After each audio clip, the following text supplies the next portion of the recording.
sound. That is a beautiful finish! From BBC Radio Scotland.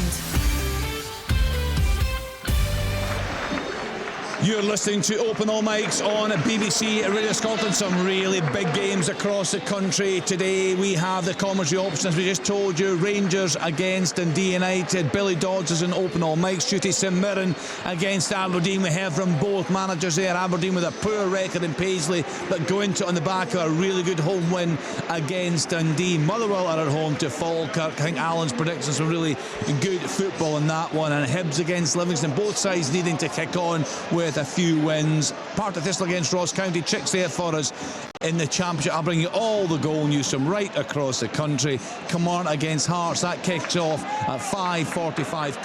Full coverage to come right here on BBC Radio Scotland. Just a reminder of the breaking news from down south. Ange Postecoglou sacked after 39 days as Nottingham Forest manager. We'll be chatting about that and managers in general later in the programme. We're going to just bring you something that Kevin Thirlwell said looking back on some of his comments since he took over at Rangers. Just to clarify, we're talking there about the role of Director of Football and who is responsible for signing the players, so we'll discuss that as well. We can hear the atmosphere coming in from Ibrox. Billy Dodds, it feels like a big game there for Rangers today. They really need to start going in the league.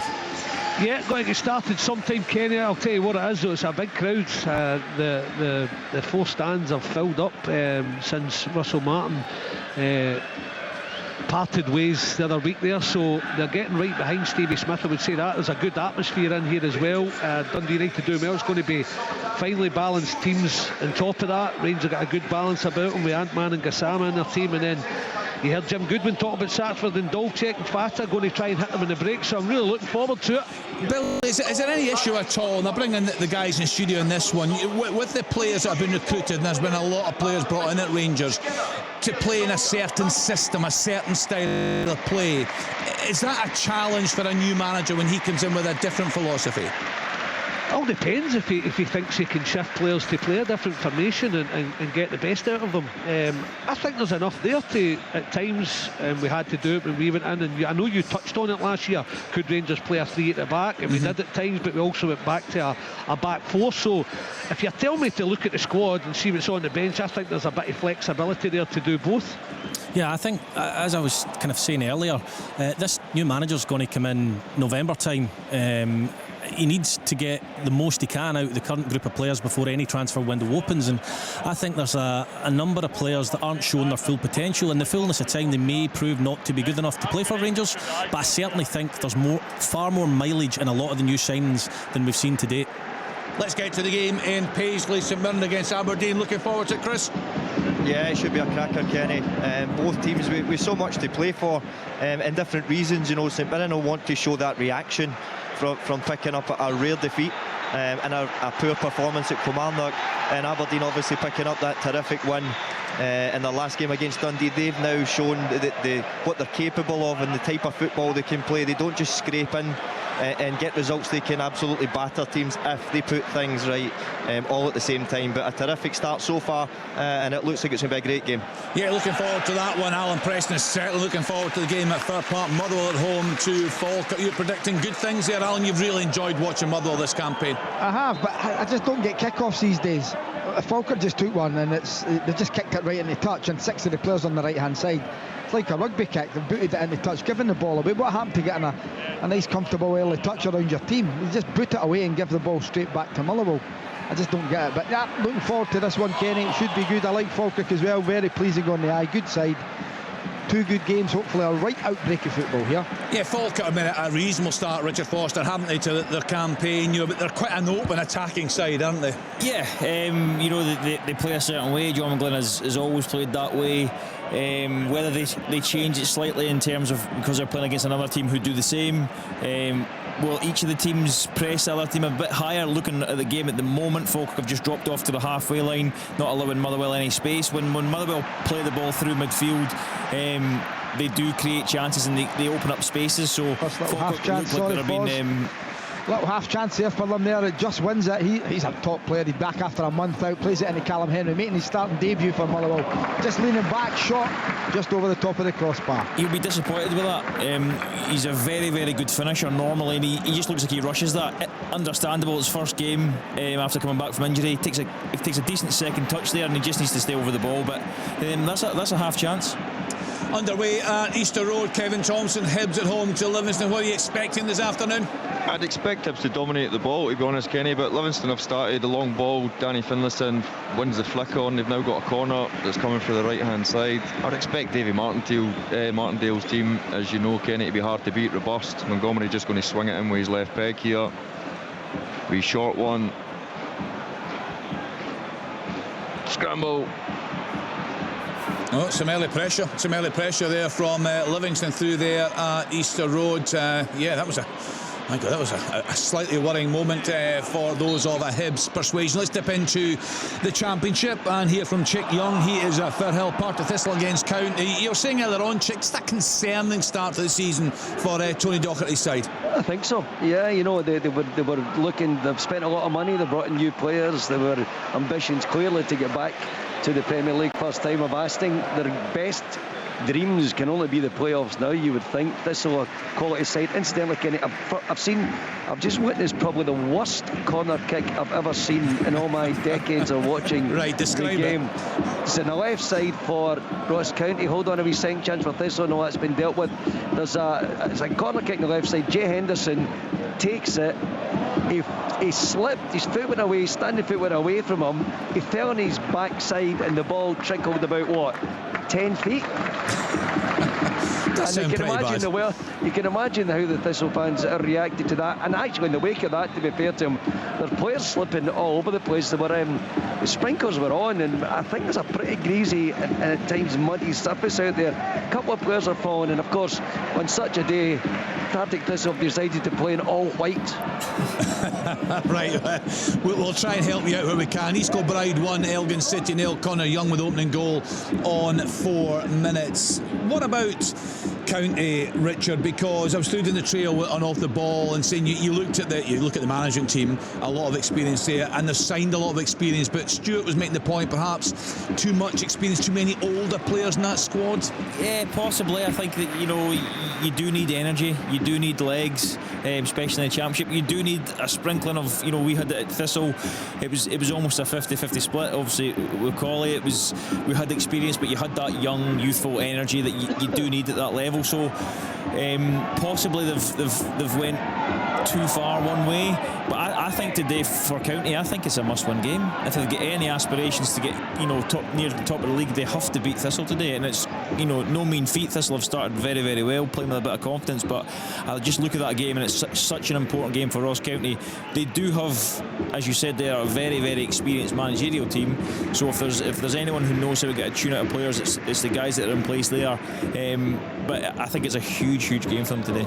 Yeah, it's a big game in Fife last night. That was, of course, on BBC Scotland. A very good win for Neil Lennon's.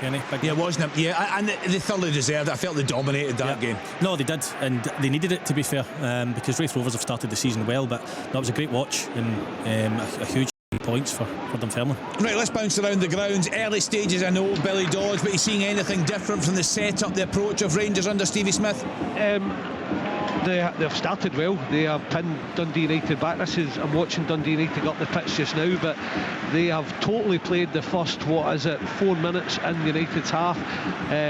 Really good passing as well, crisp passing, pinning them back, but Dundee United have stuck at it. So yeah, they are not as high up as well. They're just passing the ball. It's all going through Rascan, who's playing the deeper line, and they are pushing Dundee United back as we speak. One thing I noticed a couple of times, Billy, is, and I was mentioning this to Richard off air, the amount of goals Rangers have conceded through long punts up the park, centre backs not being up on strikers or midfield players not being on the toes. It's Dundee United have tried to get the ball out of pitch a couple of times, and the two centre backs, whether it be Suter or Cornelius, or it's Raskin on the toes of the striker, that creates that momentum and that kind of wave of attack, and they've not given Dundee United a sniff so far. Yeah, their starting positions are good. Yeah. Rangers on the break again, but United have broken up pretty well. They're stuck to their task as well, but every time that Rangers Dundee United clear it, which you're talking about, Rory, it's it falls to the centre halves who are organised, who are ready, and just start the next attack. The Championship leader St Johnstone ahead early on, 1-0 up away at their Broth. Josh McPake with that goal on 5 minutes. East Kilbride 2 early goals for them. Connor Young with his second of the game. East Kilbride 2, Elgin City 0. Down in England, Crystal Palace 0, Bournemouth 1. Early Croupy with a goal in 7 minutes. Annan Athletic 1, Stirling Albion 0. Keith Watson with the opening goal there on 6 minutes. Let's get to the game in Paisley. They were absolutely fantastic, Aberdeen, after some really poor performances. Well, certainly poor results, you'd have to say. Chris Doolan, important they kick on this afternoon, but St Mirren are such difficult opponents. Yeah, and it started a brilliant game so far. You know, both sides. One thing that's really noticeable is how high each backline is, and they're really, it's allowing both teams to go and press when they don't have the ball. You know, they're pressing the goalkeeper. They're really going after each other here. Neither teams came here to sit back, but the game's now just starting to settle down. St Mirren starting to take possession, but it's actually been Aberdeen who started probably better in the first 5 or 6 minutes. Jasper Carlson is terrific.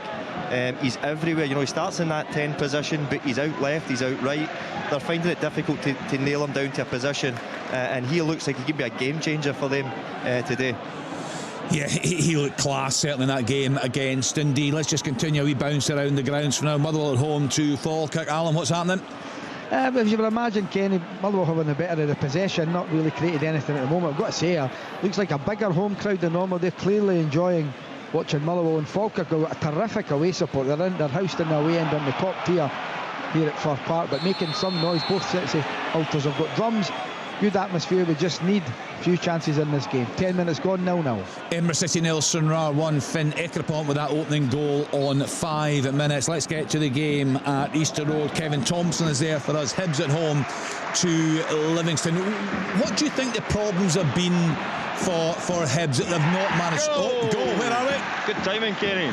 Goal. Take it away, Kev. Good timing. Brilliant play. That's actually just as well it happened, Kenny, because I was just going to say it started not a cracker by any stretch of imagination. A corner apiece, and it comes through nothing. Plage, the big money signing, he just rolls. I think he rolls Blaney, gets wrong side of him, ends up through one-on-one with a goal, head down like any good striker. Alan Shearer-esque, finds the roof of the net, no chance for the goalkeeper. Not a great start of the game, but now a brilliant start for the Highbees. I tell you what, it's a hell of a finish. Yeah, It's a great first touch as well, because I tell you, see, it's Mo Salah he turns, and he's got a big reach with the legs, and he's a brilliant turn, as Tomo said there, and the finish is wonderful. Why has he hardly played? Record sign in, he's hardly get any minutes. He looks a good player. I just think, why has he hardly played any games? Any thoughts on that, Kevin? So Hibs 1-0 up at home to Livingston. Any thoughts on that, Kev? I honestly don't know. I thought when he come on in the derby that I'd done for you guys obviously a couple of weeks ago, I thought he'd come on. Somebody's told me that he's brilliant in the air, he's really athletic. Whether Dave's protecting him a wee bit, I don't know, but obviously with Boyley probably really disappointed to not be in the team today, but I think Kieran Bowie gives that good platform for these type of players. He obviously looks really speedy. Listen, he's just made the perfect start. But for what I hear, for the kind of word on the street, that he's certainly an exceptional player in training. Yeah, the picture just went to the bench there. Davy Martindale giving Marvin Bartlett earache, but I think there's very little they could do. A big chance here at Ibrox. Billy Dodds. It's United on the counter-attack. It's Chevet with a brilliant pass out to Dolchek, and he just gets 1-on-1 with John Suter. Rangers want a foul for the tackle. I think it may have been Esselink tried to break it up. They've hit the first pass, and it's what teams have been doing regularly to Rangers. Chevet takes his time, hits a brilliant crossfield pass, and it leaves Dolchek 1-on-1 with Suter. He hits a strike, Rory Fozzie, and you'll see it just misses the left-hand post. There should have been a goal here as well for Ross County. There's a goal. What a chance. Of all people, Ronan Hale clean through, not even he's left the defender, 1-on-1 with the goalkeeper. Ronan Hale's been electric this season. He had to score, he didn't. The goalkeeper saved it right at Josh Clark. He had it in the midriff, and Thistle breathe again, but it's the first chance of the game, and it should have been a goal to Ross County. Yeah, sorry, I'm just watching as Rangers are in the attack now. I don't want to cut anyone off. No, brilliant counter-attack for Dundee United. The worrying thing for Rangers again is the space, the distance between Suter and Tavernier. Tavernier's forward as we know he would be, but the space is huge, and it's a fantastic pass out wide, and he's just unlucky because he takes it on his left foot. He doesn't really have the angle to go past it. He comes inside the defender with a shot, and that it was always going to go wide. Probably should have taken another touch to go and maybe go on the outside and try and get a shot across goal, but dangerous counter-attack, and like I say, the space in the Rangers backline was massive. Yeah, and Billy, we watched the Dundee United Aberdeen game come in here, that midweek game that came in. We were up at Tannadice for the European game, a great night against Rapid Vienna. He's signed very well, Jim Goodwin, hasn't he? He has, and you know, we did the European game early in the season, and it didn't look as if they had signed well. It would just take them time to gel. The first game, yeah. They were poor, and you're thinking, right, okay, this could take a wee while, but he knitted them together pretty well. You have to get a couple of results in between that to give them confidence, and then they've gone on to better things after. Yeah, but they've made a lot of good astute signings, and they're gelling together well, Kenny. Right, a potential shock early doors in League One. Inverness Carry Thistle 0, Kelty Hearts 1. Innes Murray with that goal on 11 minutes. Just confirmation coming through. Clegy with that opening goal for Hibs. What a goal it was. Watch that one on Sports Scene this evening. BBC Scotland from 7:15. Hibs 1, Livingston 0. I'll go round all the grounds again. We'll give you the latest scores. A reminder, the second coverage of the day comes from Rugby Park tonight. Kilmarnock home to Hearts. It's a 5:45 start, so stay tuned for that. Should be an absolute belter through there. And just confirmation of the news that came through a short time ago. Ange Postecoglou sacked as Nottingham Forest manager down there. 3-0 defeat at home to Chelsea today. They actually started the game quite well. I watched it in the studio here, but well beaten in the end. Let's get to the game in Paisley. What have you seen so far, Chris Doolan? It's been a brilliant half so far, Kenny. Both sides are dominating possession to an extent, but just not creating that final chance. Aberdeen actually have had a couple of shots on goal, but as you would expect, St Mirren, they're such a dogged defence, you know, and they're so well drilled that all the shots seem to be coming from outside the box. But like I said, both teams are really having a go here without really creating that final chance. But there's just a feeling around the ground that something's going to spark this to life. It's almost as if there's a goal coming, but you can't tell for which side because both sides are throwing everything at it. There's another chance there for Clegy, Tom, where he gets in behind again. He looks quick, but he doesn't quite catch the shot. And he's going rapid for the corner. He's rapid, Rory. It actually comes to a wee mistake, doesn't he? He just anticipates, gets in behind. He's going to be a thorn in Blaney, Danny Wilson and Mo Salah. Thorn today, I'm sure he's going to be a live wire. Livingston have carved off a few opportunities as well, just their decision making. There was one just not long before that. If the cross is better, it's a huge chance. I actually think the one before that, Rory's a wee bit a better chance. The one that Danny Finlayson cuts back for Sissoko, he just finds himself on the edge of the box, sparing, just doesn't quite get his knee over the ball. But Livingston have gotten out with Danny Finlayson. They keep on banging it long, flicking it on, but they just can't get a foothold, and Highbees are growing. Here we go, chance for Motherwell. Yes, sir. Oh, goal! What a brilliant goal that is for Motherwell. It really is wonderful stuff. We're just going through. I'm just trying to see who it is. Was it Katumbis that scored it? Saeed, I think. Is it Saeed? Is it? What a run it is. This lovely play on the left hand side. It goes through one or two, but it just goes by man after man. Bain comes out, gives him no chance, lifts it into the top of the net. Brilliant goal for Motherwell. They've started this game really well, a lot of possession, and that's them now 1 goal up. Yeah, just wait and see. We've got all the games coming here. I was just drawn to the middle of the park there. I just wondered there was a challenge in there. But listen, we'll soon find out. VAR, of course, we'll have a look at that. But Alan's right. That was a fantastic move, wasn't it?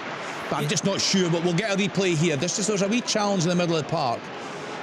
Does he not there? There. Just lean in there. No, just a lean in. Do you think? I think the Falkirk defender for me looks like he tries to gamble on the pass. It's a brilliant pass from Ward, I think it is. Good composure middle of the pitch there. Reverse pass his left foot.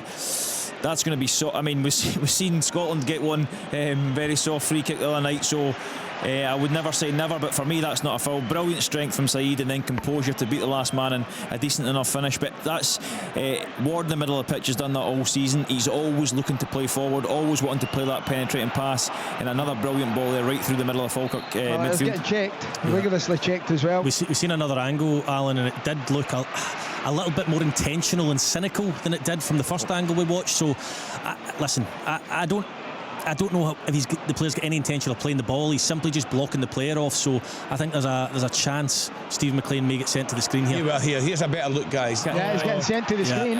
He's coming over. Yeah, which is a shame because it's a great run. Stephen McLean is going to come over and have a look. Brilliant feet from Saeed there, the way he shifts it. Yeah, Steve McLean getting called over, so you'll soon hear from the reaction. Alan, of course, will tell us there. We can see Jens Bertolaski just encouraging his players there on the touchline. All the games coming into the Sports Sound studio here. John McGlynn using this just as a chance to have a word with some of his players as Steve McLean is down below Alan. There's no attempt to play the referee. No attempt to play the ball there. He's just clearly blocking the player. It's no goal. Yeah, so Motherwell thought they were in front there, but it's been ruled out. Kenny.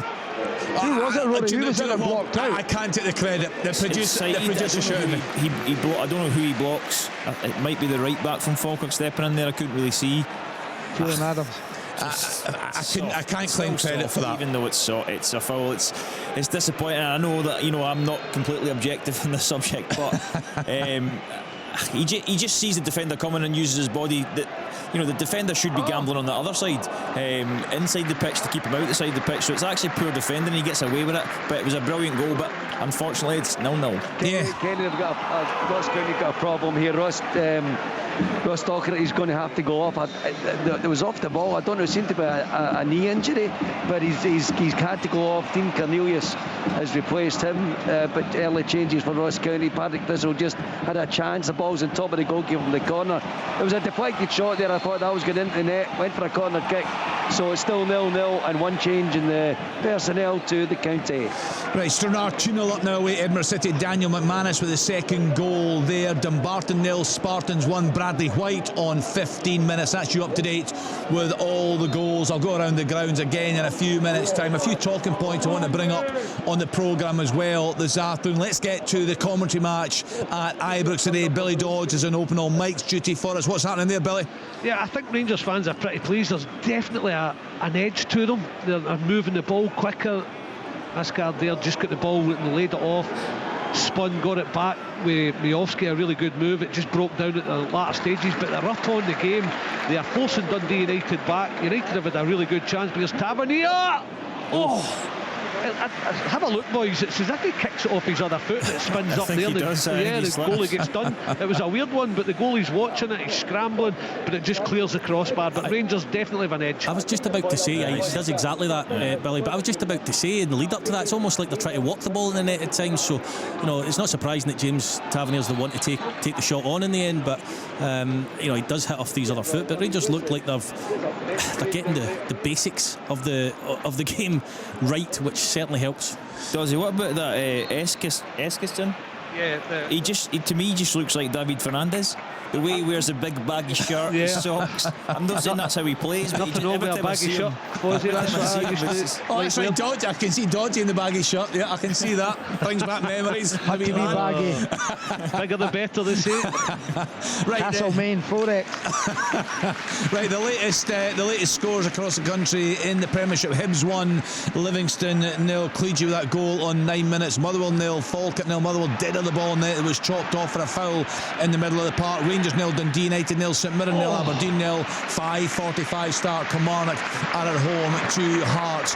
In the Championship today are both 0. The leader St Johnstone 1, Ayr United 0, Morton 0, Partick Thistle 0, Ross County 0, Queen's Park 0, Airdrie 0. In League 1 this afternoon, a potential shock on the cards. Inverness Carry Thistle 0, Kelty Hearts 1. That is brilliant. That is definitely a goal.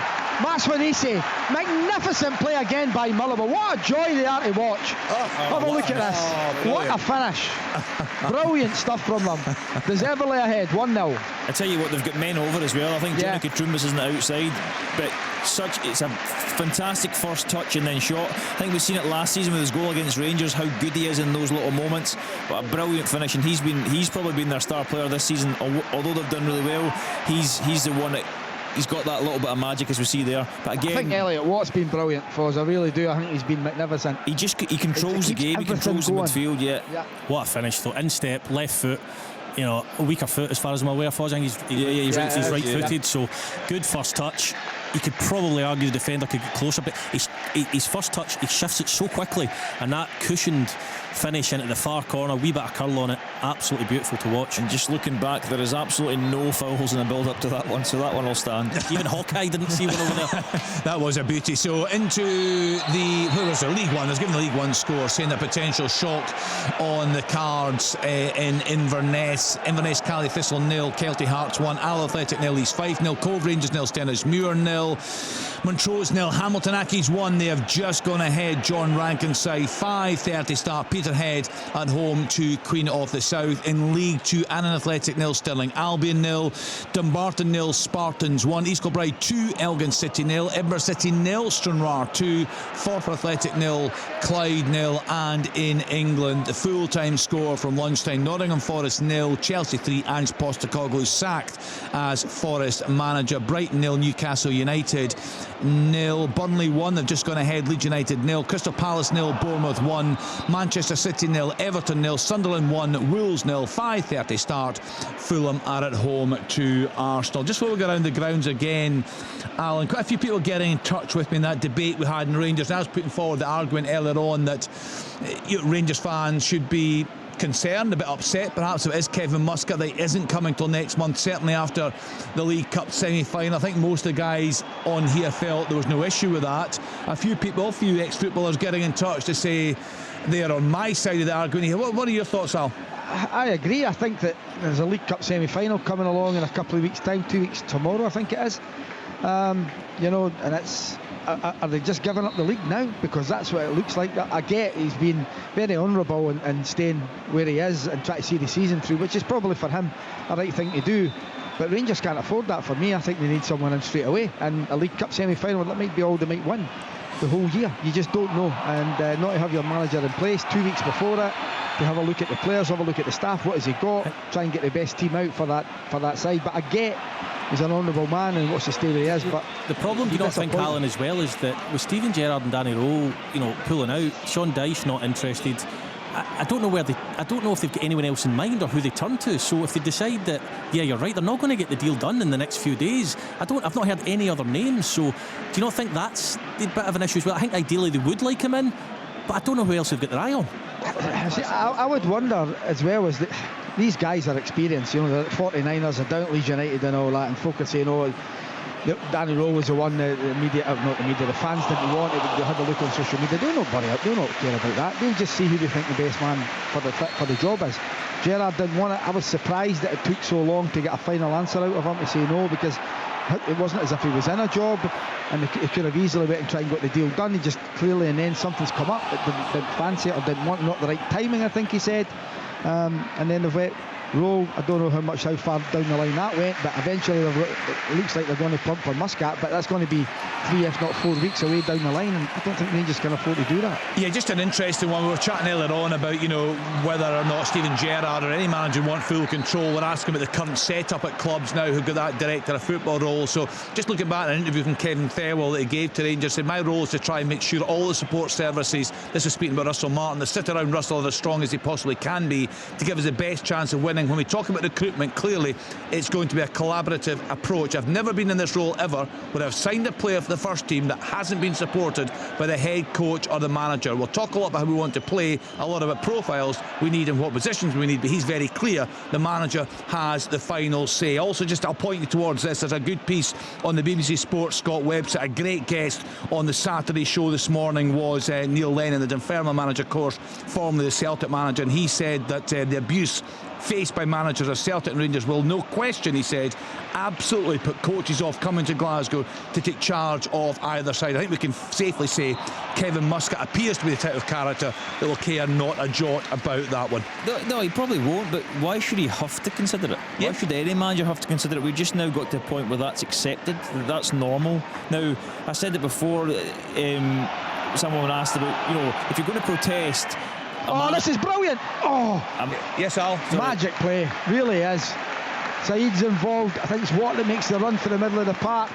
It is brilliant stuff. What a goal! Asgard, I mean, where has that come from? Where has that been? That's what I would say right away. Energy down the left, cutting inside again, and then an absolute thunderbolt right into the top corner. What a goal from Philo Asgard. I tell you what, Billy, just about 5 minutes ago, while Kenny was doing the scores, he turned in the middle of the pitch, he got his head up, he drove forward, he took a shot. He looks a player rejuvenated. I know it's only been half an hour or so and it's early days, but you know, that goal on top of that, he does look like he's playing with an awful lot more confidence. I just think the players today look like they understand what they're doing out there. What must Russell Martin be thinking? What must he be thinking? We're just getting a replay of it now. What a finish. With all the way he was, I don't think he'll think he done anything wrong. I think he obviously believed in the way he wanted to play, and probably the players just couldn't execute it. Can't believe you never went with the absolute hammer there from Asgard, do you know what I mean? But you must have finished films, Dodgy. That's 3 top goals, that. That's a brilliant goal. That's Great goal there. Brilliant goal. Yeah, it's just interesting, Richard. You know, just very brief, won't go around the grounds, but you're talking about abuse that people receive. You know, why should we have to accept that? I don't know if you remember the first time I interviewed you, you came here to speak about abuse you'd had from Rangers fans. I think it was after the game of Hibs. You'd taken your wee fellow over the carnival over the water. Yeah. I think that'd been the weekend. It would have been a Saturday night. You come in here the Tuesday, the Wednesday, and you'd been in town that day. Do you remember? Yeah. You'd actually had a really hard time in town as well. Yeah, it's just that they feel they've got the right to come and say something to you, and they don't realise that, like, that ruined my day. Rory's got no sympathy. It has an impact on you all the time, and I just don't think. I think I'm a believer in at a football ground. You know, when you're in the stands, I don't agree with it, but there you go. Your argument is you've paid your money, you're at the ground. As long as it doesn't cross the line, you know, in terms of, you know, racial abuse or any kind of discriminatory abuse, then vent your frustrations. But see, the biggest protest, in my opinion, just don't go to the game. So if you hate the manager and you want the manager to go, don't go to the game, because that'll show the owners, by the way, if we don't change something here, the fans are not going to come back.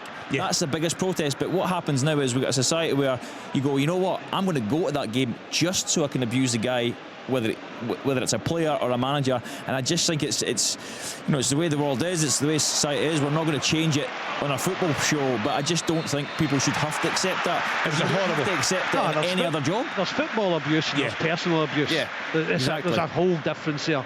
And the scenes of Falkirk in the end were awful to watch. That, you know, whatever you think about Russell Martin or his style of football or how he came across, you know, no one should have to go through what he went through there on the final day of his tenure as Rangers manager. In terms of the only industries that people can walk in and give you abuse, you know, an absolute shouting and swearing, but you can't walk into another walk of life. You couldn't walk in somewhere. It's just but why do people seem to think it's all right at football? It's not. There is a line which has been crossed a few times with the Russell Martin saga. Absolutely. I mean, the booing's fine, but it got far too. Some of the songs were not nice to hear. Just going back to the football though, Joe Rothwell there picking up the ball, Billy. I heard before Joe Rothwell signed he was good at running with the ball, going by players. We haven't seen much of that, but he cruised by about 3 players there. He played a 6 when he first came, and I don't think he's ever played that. But anyway, there's, as I said to you at the start of this game, there's a real edge to this game, and I don't mean like you look at Rangers and all the passing, you can see it's a bit speedier, but my word, see off the ball how hard they're working, the press. It's just a hell of a difference today. So they're good value for that lead so far, Dodgy? When I was going to come to you about 20 minutes, Ken, I think we were reading out some scores, and I was like, it just felt a matter of time before Rangers got the breakthrough, and the fans are right behind them now. East Kilbride 3, Elgin City 0. Nathan Flanagan with a third goal on 31. It's Alan Preston. It's going to be an equaliser, it really has. It's Kyle Wilson coming in. It's really good ball in by Miller to the back post. He gets away from his marker and he tries to side foot into the back of the net. He just gets it wrong. It's a real chance for Falkirk. Not really had much. Still 1-0 to Motherwell with 32 minutes to clock. Yeah, big chance here. Let's get to the game in Aberdeen. I know there'll be a big travelling support down there once again, perhaps re-energised, Chris, after that fine performance against Dundee before the international break. How's the game going there? Yeah, it's as if both sides are almost in a mid-block when they don't have the ball, Kenny, and they're shutting off the middle of the pitch. They're fighting for that middle ground, and both teams are performing pretty well, but they're limiting each other to playing long, maybe to playing in behind at times, and there's not that space albeit St Mirren are just on the attack just now, but every time balls get thrown into the box, whatever side it is that's been asked to defend has defended the box really well. But like I said, both sides just now almost defending the box really well, but basically shutting up the middle of the pitch. So that's kind of limiting things just now. But like I said, there is just a feeling, I think, between both sides that, you know, that there's chances going to come in this game, and it's whoever can be composed enough when those chances come along to take them.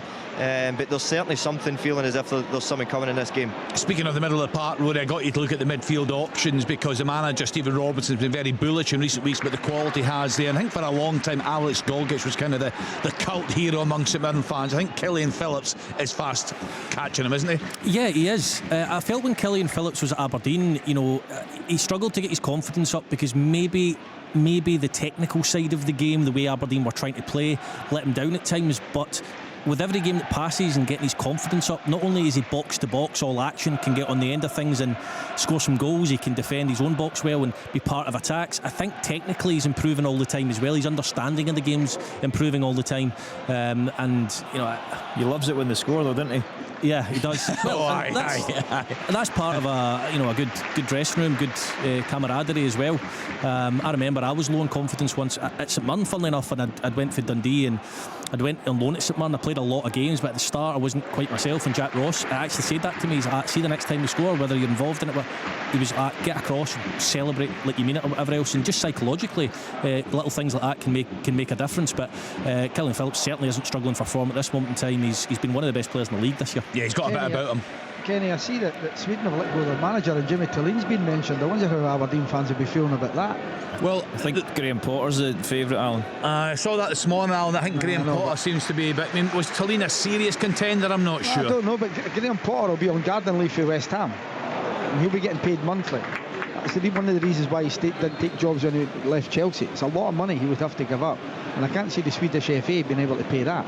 Yeah, at one point he was actually linked with the Rangers job as well, Graham Potter, wasn't he? I don't know how realistic that was or not, but I'm not sure. It would probably cost the Swedish FA for Tilline as well, obviously not as much, but you know, he'll be on a decent wage there. But you're right, it's a good question, Alan, because how would they feel? Would they feel that he's, you know, it's probably the right time for him to go, or do they want to keep him there to see if they can get Aberdeen back up the table? That is a good point, isn't it? An Aberdeen fan right now, what would you take? Compensation, fresh start, or do you get great belief in the man that delivered the Scottish Cup? We shall see. Is that another chance there, Billy? Yeah, it's Asgard again with an eventual shot, but it's Joe Rothwell reading the situation. Gassama with a shot blocked away. They want a penalty not given.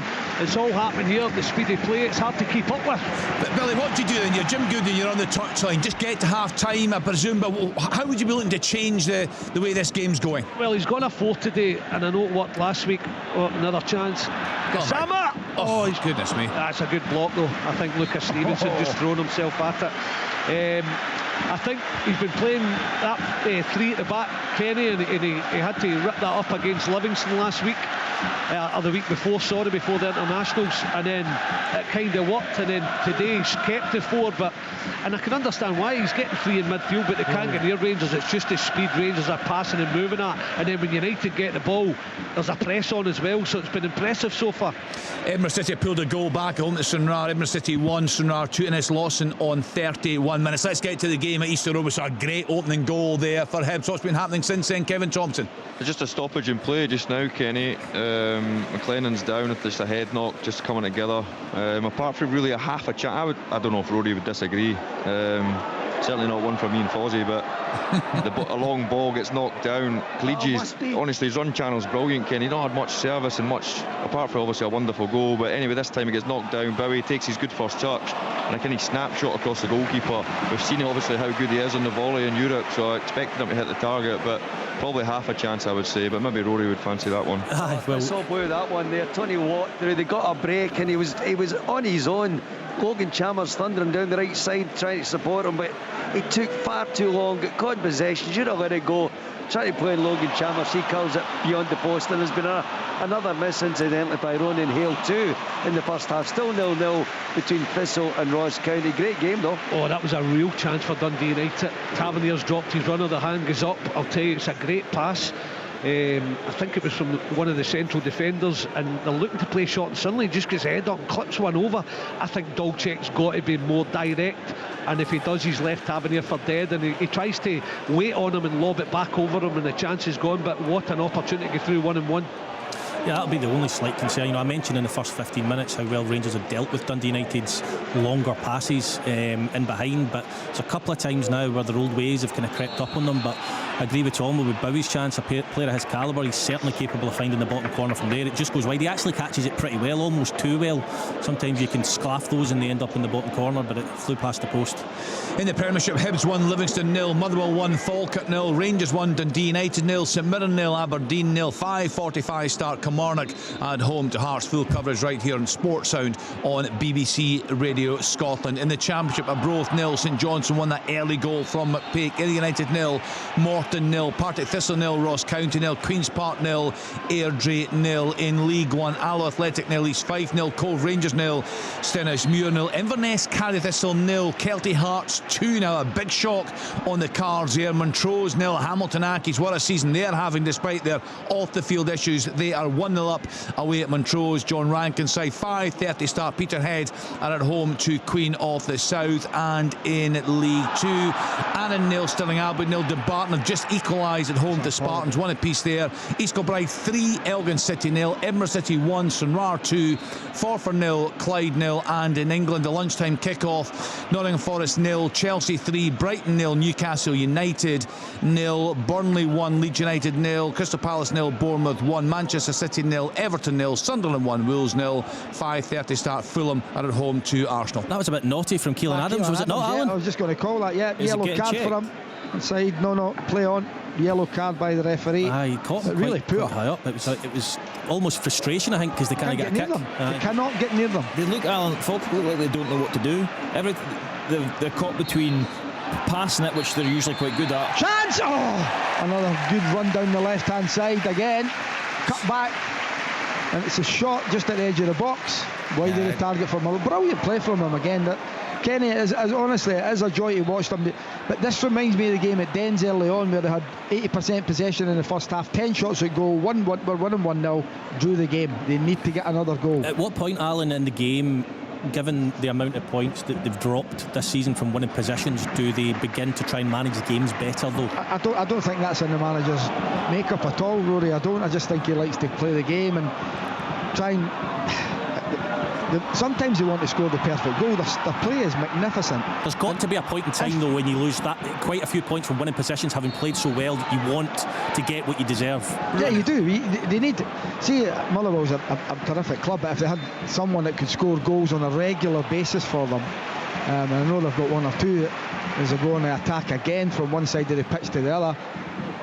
I don't know if you heard that. Chance for St Mirren, Kenny. Yeah, take it away, Chris. Huge chance for St Mirren. They get a free kick, 30 yards, 35 yards for goal, and Killian Phillips is standing over it as if he's going to take it and strike it, and he just knocks it to the side, and Mark O'Hara comes round and clips a ball to the back post, and it's I don't know who even comes round the back post. They nod it back across, and I think it's actually Killian Phillips again who gets in the box and nods it over the crossbar, possibly 6-7 yards out. Huge chance for St Mirren. He's got to do better. He just doesn't get off the ground. If he gets up even a yard off the ground, he can head the ball down into the down the way, but it's like he misjudges it and it just bounces off the top of his head and floats over the bar. But that's a really good chance. Do you know what? It's interesting, Richard. I don't think the manager's going to change anytime soon. I heard Jens Berstalaska in that horror goal they gave away, the equaliser against Celtic. He wasn't talking about changing anything, and the guys maybe heard it. I thought it was a fascinating clip with Andy Halliday and talking about the opening day of the season when they lost the goal to win behind to Rangers, got a draw in the end, but said it was Paul McGinn had given the ball away out for a corner.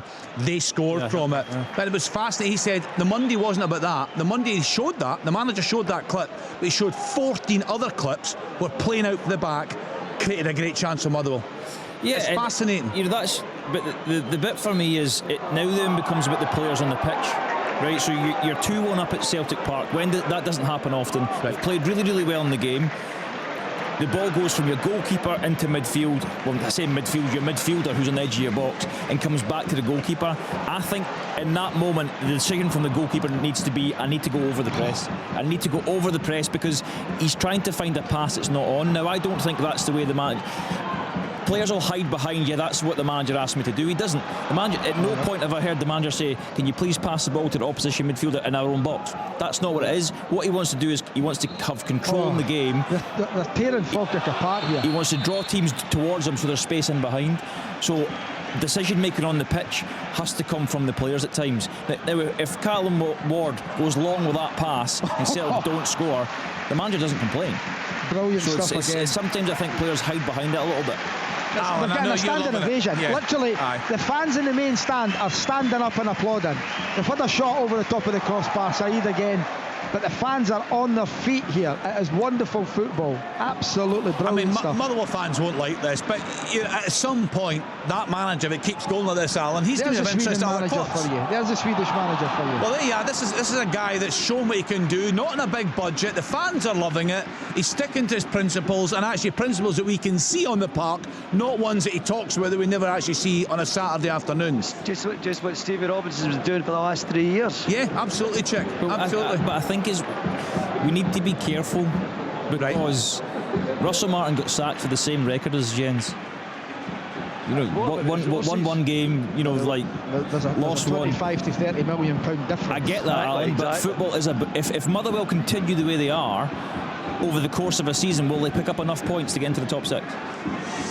When you're doing that style of football, you have to get results. If you get it, the crowd will be right behind you. 100%. That's two right now, where you can look at the start of season one Andy Halliday was talking about. You can talk about the Celtic one last week. If you put a run together and you lose 4 games and there's been mistakes in 3 of them, the crowd will soon go the other way. But right now they're loving it because they're getting results on top of it. I wasn't advocating, by the way. It was just an interesting talking point. I felt that they change with 15 minutes to go. Yeah. But at what point do you try and manage the game slightly better to get the points that your team quite clearly deserve? 3-0 at Tynecastle. That's you know what I mean? Well, that's the standout one. This is just really cynical foul again. Calvin Miller it is this time. Alan, apart from these fouls, right, what does John McGlynn do? Because Fozzie's in here, he's saying they're struggling to cope with this style of play. How does he affect this game? They've got to try and get closer to what's the one for me that just keeps everything going. And just as well, looks like he's got a free roll. He's been on the right, he's on the left. They've got to get in their faces. They're sitting off them. They're not. They tried early on to push up and play 4 up so they couldn't start the game at the back. They subsequently then dropped off, and that's just allowing these Motherwell players to take the ball. The keeper plays as a third centre half. He's right up with his other 2 centre halves. At the moment he's got the ball at the feet outside his box. He's waiting on someone to come to him, and then he'll start the game from there. Now, as we've seen at Parkhead, it cost them goals, but it won't always. So one of them will jump out, as has happened here, and they've now got the ball again in safe possession. It's just brilliant stuff. I think it is. You know, you're playing against a Falkirk team today who look lost. They can't deal with the Motherwell passing, the movement, the connections in midfield. You're right, Watt is controlling the entire game. So for me, just tell one of your midfielders, just go and stand on him, just go and play against him. He's just been booked as well, Elliot Watt, for a pullback. They're trying to play, they lose the ball, and Elliot Watt just pulls the player back. Yellow card. See, this is where the bookings and that grind my gears a bit, because we've seen earlier on with that horrible lunge from behind from the Falkirk player on the Motherwell player, gets him a booking, cynical tackle from behind, and Elliot Watt gets the same booking for a little pullback. It just doesn't seem like the 2 offences marry up. But Falkirk need to do something different, because what they're doing is not working. Another big chance at Ibrox, Billy. Yeah, it's just relentless. It's just like passing, moving quick, creating space. Falls to Asgard again, edge of the box, left hand side. He just bends one, it takes a deflection, and Kucherenko's got to throw himself away. He's right to get it away for a corner. Really good save. Right, Brighton 1, Newcastle United 0. Danny Welbeck on 41 minutes. Inverness Cardiff Thistle pulled a goal back at home to Kelty Hearts. Danny Devine, so it's Cardiff Thistle 1, Kelty Hearts 2. Spartans have gone back ahead. Mark McNulty with a goal in 41 minutes. Dumbarton 1, Spartans 2. Let's get to Easter Road. Anything at all about a fight back from the wayside there, Kevin? Not really, Kenny. Cleege's been the live wire for the Highbies, really. He's always running in behind. He's rapid. He's gave Danny Wilson a real hard time when he's come down this right channel for Hibs, obviously on Danny's left, but not real excitement really, Kenny, to be honest. Just ifs and buts for Livingston. Some good wee interchanges, mainly when Montgomery's been involved in the game. He looks like the one that's got a wee bit of quality, but apart from that, really half chances for Livingston, and the Highbies have been in total control, really. Chick's at Firhill for us this afternoon. Chick, looking at the live table, County third from bottom of the table. From what you've seen this afternoon, is that a fair reflection? Yeah, it's certainly fair. The game has ebbed and flowed and gone from end to end, and County have missed a couple of real good chances, one in particular, both by Ronan Hale, who you usually you would put the clock on to get the ball into the back of the net. This is a chance. They've got a wee free kick outside the box at the moment, Kenny, but you know, this doesn't look like a team to me who are going to charge up the lead. And in this game, like I feel about it, the first goal's the winner. You know, it's the chances at both ends. The mistakes getting made. Some of the football's good, getting the ball moved quickly, but for me, I would think there's the half-time whistle gone, 0-0 half-time, and if we're going to get a goal, I would think it's Thistle, but it's got a 1-0 feel about it, if at all. You're not going to get a lot of goals in this game. Half-time it is, though. Thistle 0, Ross County 0. Big goal in the chap. Paisley, Kenny. Yes, Chris. Half-time in Paisley 0-0. Yes, apologies, a slight delay in Chris's line there. So goalless between St Mirren and Aberdeen. Ayr United 1, Morton 0. Marco Roos right on the stroke of half-time for Scott Brown's side. They've been in a decent run of form after a very slow start to the season. So half-time at Firhill, half-time in Paisley. Still playing at Ibrox. Billy, it's going to be a big half-time team talk, is it, from Jim Goodwin? Yeah, I think his team have done well to get in 1-0, Kenny, and it'll be to try and calm it down. I saw him point to his goalkeeper there and saying, slow it down, watch, I want a word with you. They have a free kick right on about the halfway line. They have a chance to put it into the box. That's getting a few big ones up as well, but overall I think they'll be delighted getting in 1-0 down. Yeah, and the frustrations you touched on earlier on, Alan, there at Fir Park, and you referenced that game at Dens. It was right at the start of the second half, wasn't it? They got themselves back into the game after being absolutely battered by Motherwell up there. They should be further ahead in this match. They should be, but while it's 1-0, Falkirk and John will still believe that they've got a chance if they can get to half-time. Only 1-0 down, which I'm sure they will. In fact, they will, because there goes the half-time whistle. They're still very much in this game. Motherwell need to try and put it to bed. Falkirk need to try and get in it, but half-time is 1-0. Yeah, Maswanisi with that goal on 22 minutes after Seed had a goal chopped off for a foul in the middle of the park, but they're very good value for that are Jens Bertel Asku's side. We heard from him at the top of the programme. So Motherwell 1, Falkirk 0, Hibs 1, Livingston 0. Cleege with that goal, and you like what you're seeing from him so far, Kevin Thompson? Yeah, I think he's been terrific, Ken. He's been the real live wire, the one wee bit of quality. Mulligan and McGrath have both grown into the game. Hibs have really probably should have put it to bed with the second on reasonable chances without being clear cut. Good interplay, different chances, one for Bowie, another one for Cleege, one for Nicky Cadden at the back post, for good play again for Cleege. Brilliant way to pass across the box, but Livingston have huffed and puffed, to be honest, Kenny. Half-time at Ibrox, Kenny, it's 1-0 Rangers. Thanks, Billy. We'll get the half-time reports for you. He's got good options, really, hasn't he, David Gray, up the top of the park now? Some real quality. Oh yeah, I mean, Kieran Bowie's the kind of figurehead, and he takes the ball in well and creates chances for himself. I think he'd be disappointed. He maybe want one or two more goals to his name this season, but Cleege certainly dovetails with him really, really well. And you've got Martin Boyle waiting in the wings today, but he'll play his fair share as well. So loads of really exciting, fast, pacey attacking options there for Hibs. What about Livingston then? What will Davy Martindale be looking to change there, Kevin? Because you said they're not offering an awful lot in the game so far. They had to have about half-time now, Kenny, just as you come to me there. They had to have a forced change, to be fair. Shane Blaney, who wasn't having a particularly good afternoon, to be honest, and Andrew Winter come. They roughly shuffled the back pack without changing shape. Andrew Winters went to the right-hand side. Danny Finlayson slipped in one. Silla and obviously Danny Wilson come to the left, so Montgomery's still in that left wing-back role. I don't think he'll be too pleased with the end product. I think they've gone into some good areas. There's a couple set plays, they've had a couple cutbacks that Rory had obviously mentioned. McLennan just had one quite similar, ended up hitting Rosed, but I think Davey will probably think at 1-0 with the chances that Hibs have had to probably end up being 2-0. They're definitely still in the game for sure, but they want a wee bit more quality in that final third. Yeah, so they are behind through there at Easter Road. Davy Martindale's side, what a goal from Cleege. Just a reminder, you can watch all the highlights on Sports Team this evening, BBC Scotland from 7:15. Hibs 1, Livingston 0, Motherwell 1, Falkirk 0, Rangers 1, Dundee United 0, St Mirren 0, Aberdeen 0. 5:45 start, full commentary to come. Kilmarnock against Hearts. We'll go through all the scores for you and all the half-time reports on Sports and right here on BBC Radio Scotland. Scottish football lives here. This is Sports Sound. That is a beautiful finish. From BBC Radio Scotland. That is massive. This is the incredible story of a player rejected by his boyhood club to rise from the ashes and become Serie A's most valuable player. He was literally enshrined in a part of Naples. Mick Fratima to the Napoli faithful. Means brother in Neapolitan dialect. We're going back to learn about how McTominay was made. This is Scott McTominay, our brother of Naples, on the Scottish Football Podcast. Listen on BBC Sounds. You're listening to Sports Sound on BBC Radio Scotland. A really busy day in progress. Some real quality goals actually around the country. Our commentary match, our first commentary match of the day, comes from Ibrox. Rangers are home to Dundee United. Let's hear from Ian McCall and Liam McLeod. Yeah, and the Rangers supporters will hope that Telo Asgard's wonderful goal here is what kick-starts their season. They've looked a whole lot better today. Jim Goodwin was asked before the match whether this was a good time to be facing Rangers. He reckoned a week or two ago it would have been better, and the Rangers have put in a performance that justifies that answer, really.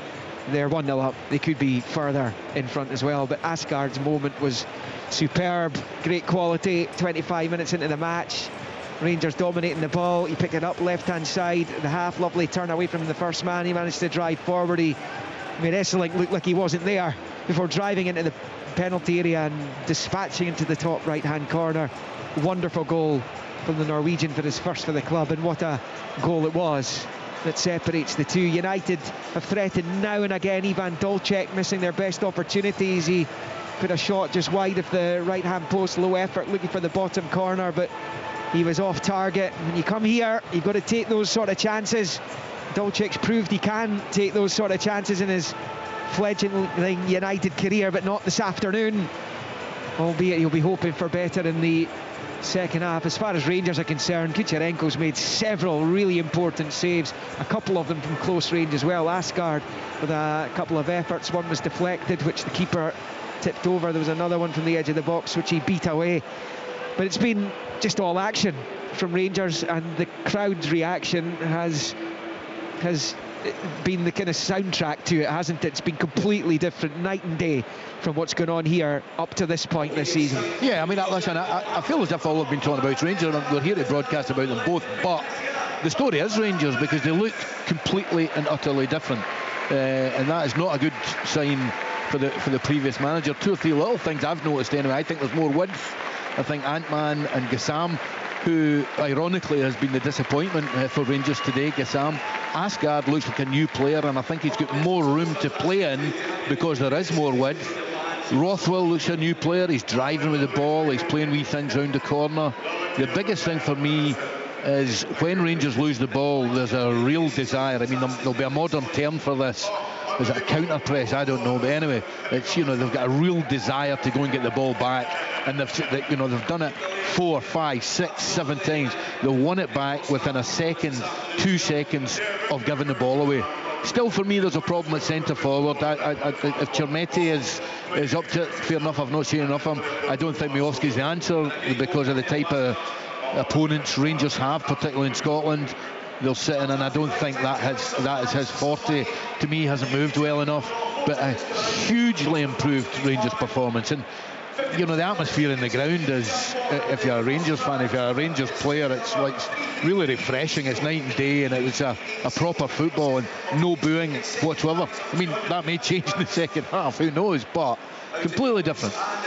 United just the one behind though, so still very much in this one. But Rangers, going back into last season, they've only won 3 of their last 16 Premiership matches, which is quite remarkable. Is this the start of the turnaround in their fortunes, regardless of who is in the dugout this afternoon? At half-time at Ibrox, it's Rangers 1, Dundee United 0. Full second half commentary to come from Ibrox from Liam McLeod and Ian McCall. Billy Dodds on Open All Mics duty for us. Next stop, Paisley, St Mirren at home to Aberdeen. Let's get the half-time report from Chris Doolan. Hi Kenny, 0-0 here at half-time in Paisley. Basically a half full of half chances, albeit the best chance of the first half came for the home side. Early on in the game, both sides looked set up to press. You know, both teams wanted territory. They were right up against the back line, and they were really pressing each other to death at times, and they were desperate for that early goal, which didn't come. Guys like Jasper Karlsson started the game really, really well. If there's guys going to find space where it's all been shut up, it's guys like him. And St Mirren found it difficult to stop him. He did pop up, but again they can't come up with that final pass into the box. St Mirren done well to crowd out Kevin Nisbet. We've not seen too much of Kevin in the first half, but we know he's got goals in him.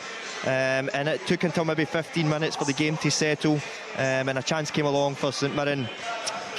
Marco Hara, breaking down the left-hand side, and Lundaloo is a big lad up front, protects the ball really well, and they take it off his toes, they break forward, and it ends up at Mandaron, who hits a shot, a pretty weak shot, straight at the goalkeeper, but it was a wee bit of intent from St Mirren, and they started to pursue that. As the half went on, they looked more and more likely to get the breakthrough, and then almost came the 38th minute, and they got a free kick.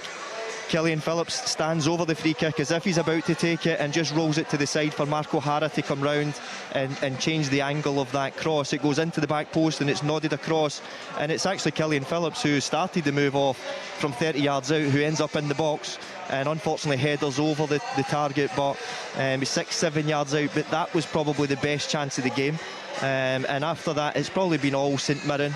But there's just a feeling, I've said the first half, there's been a feeling that something's coming. It's two big team talks probably now, and I think in the second half we will see goals. I think both teams have threatened without having that final touch in the box, but I think both teams have certainly got people on the bench they can turn to, as well as on the starting lineup as well. So the second half hopefully gives us more chances than we had in the first half, but 0-0 here in Paisley. Good stuff, thanks to Chris Doolan. Next stop, Fir Park, Motherwell at home to Falkirk. Let's hear from Alan Preston. Yeah, it's Motherwell 1, Falkirk now, and I said at the start, Kenny, I'm looking for a breakout of football, and I certainly got that from Motherwell. They've been excellent in that opening 45 minutes. Just to Henry, who had a shot over in 4 minutes. Then had the goal disallowed side, beat a few men, smashed it into the back of the net, but after a VAR check it appeared there was a foul in the middle of the park and the referee ruled it out. Then the goal came in 22 minutes. Really good play by Motherwell. Team goal again. Eventually it found its way to Maswanisi, cuts inside onto his left foot and curls it into the far corner to give Motherwell a well-deserved lead. Falkirk did have a chance, Muller with a cross, Wilson with a chance, opens his foot up and knocks the ball over the top of the bar, and Katumba's effort just on half-time, Scott Bain made a comfortable save. Passing and moving off the ball is a concern for Falkirk, but it's only 1-0, so they need to believe they can still sort it and get back in the game. Brilliant from Motherwell. Falkirk need to do more. Half-time score, Motherwell 1, Falkirk 0. Let's get to Easter Road. Hibs at home to Livingston. Get the half-time report from Kevin Thompson. Yeah, it didn't start the most exciting, to be honest, Kenny. It started quite low-key. Livingston probably playing for territory, playing off Danny Finlayson more so, goalkeeper down the right side, looking for that flick on to try and get them up the pitch. And then the man in the moment, really, Kalidji, he's been a breath of fresh air. His work rate, his runs, his movement, his quality. And if you want to see a good goal, you'll want to watch this one back tonight. He just, out of nothing, blink an eye, brilliant play on the edge of the box, rolls just after 9 minutes I think it was, and a brilliant finish into the roof of the net. And he's been the live wire, to be honest, Kenny. He's been the difference. Mulligan, McGrath have grown into the game. A couple half chances here or there. Bowyer with a snapshot inside the penalty box for a knockdown, and really Livingston have huffed and puffed. A couple cutbacks, one fell to McLennan, one fell to Sissoko. Probably Sissoko's was a better chance. Good play for Danny Finlayson, a wee pick back, a short corner that resulted in Pittman, a bit of imagination, cut back as well. But apart from that, Davy Martindale's team is huffed and puffed really, and I think for Dave, apart from that second goal, he'll be relatively pleased. Thank you to Kevin Thompson. So in the Premiership, Hibs 1, Livingston 0, Motherwell 1, Falkirk 0, Rangers 1, Dundee United 0, St Mirren 0, Aberdeen 0, 5:45. Kilmarnock at home to Hearts. We're at one game in the Championship this afternoon. That's at Firhill. Partick Thistle at home to Ross County. Let's get the latest from Chick Young. Yeah, Partick Thistle 0, Ross County 0, and it probably should, in fact definitely shouldn't have been the case, because Ronan Hale has spun two magnificent chances, one in particular he adjusted the goalkeeper to beat. He drove it into the midriff of Josh Clark, and Thistle survived that. It should have been ahead later as well. Good game, the ball's getting passed well. There's an ambition for both teams. They need the points for differing reasons. Thistle really in hot pursuit of St Johnstone at the top of the table, remember, and Ross County still stuttering at the start of this season as they go into the second quarter of this campaign to get themselves back at one attempt. St Johnstone, of course, clear at the top of this division. I wonder if we'll get changes at half time. There's already been a problem problem for Ross County because Ross Docherty had to go off. Looked like a knee injury. He was replaced by Dean Cornelius. And there was a booking for Jamie Lindsay, a horrendous tackle on Letsosa in the first half. So there's problems all over the place for Ross County. They just can't get going. They just can't get all 3 points. Team's coming out now for the start of the second half. Kenny, we'll see how it goes, but it's got the feel for me of first goal's the winner. Thanks to Chick Young. I'll run through the rest of the scores for you just shortly. Time once again for a choice of listening on BBC Radio Scotland for full commentary of Rangers against Dundee United with Liam McLeod and Ian McCall. Tune to Radio Scotland Extra online at bbc.co.uk/Sports Scotland. BBC Sounds and 810 medium wave. If it's open all mics you want, you'll find us on 92 to 95 FM online and BBC Sounds. Scottish football lives here. This is Sports Sound. That is a beautiful finish! From BBC Radio Scotland.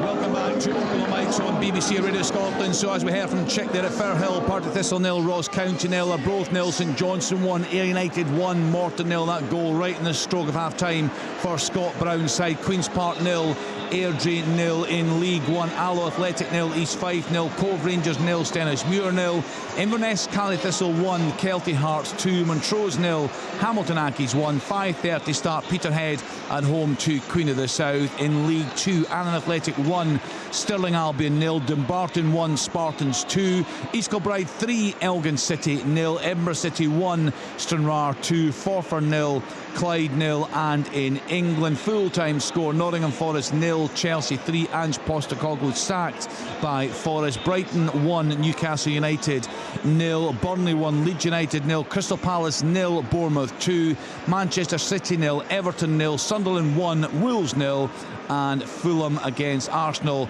That kicks off at 5:30. So back underway in Paisley. Chris Doolan, and you were predicting goals. You think this game will open out a wee bit?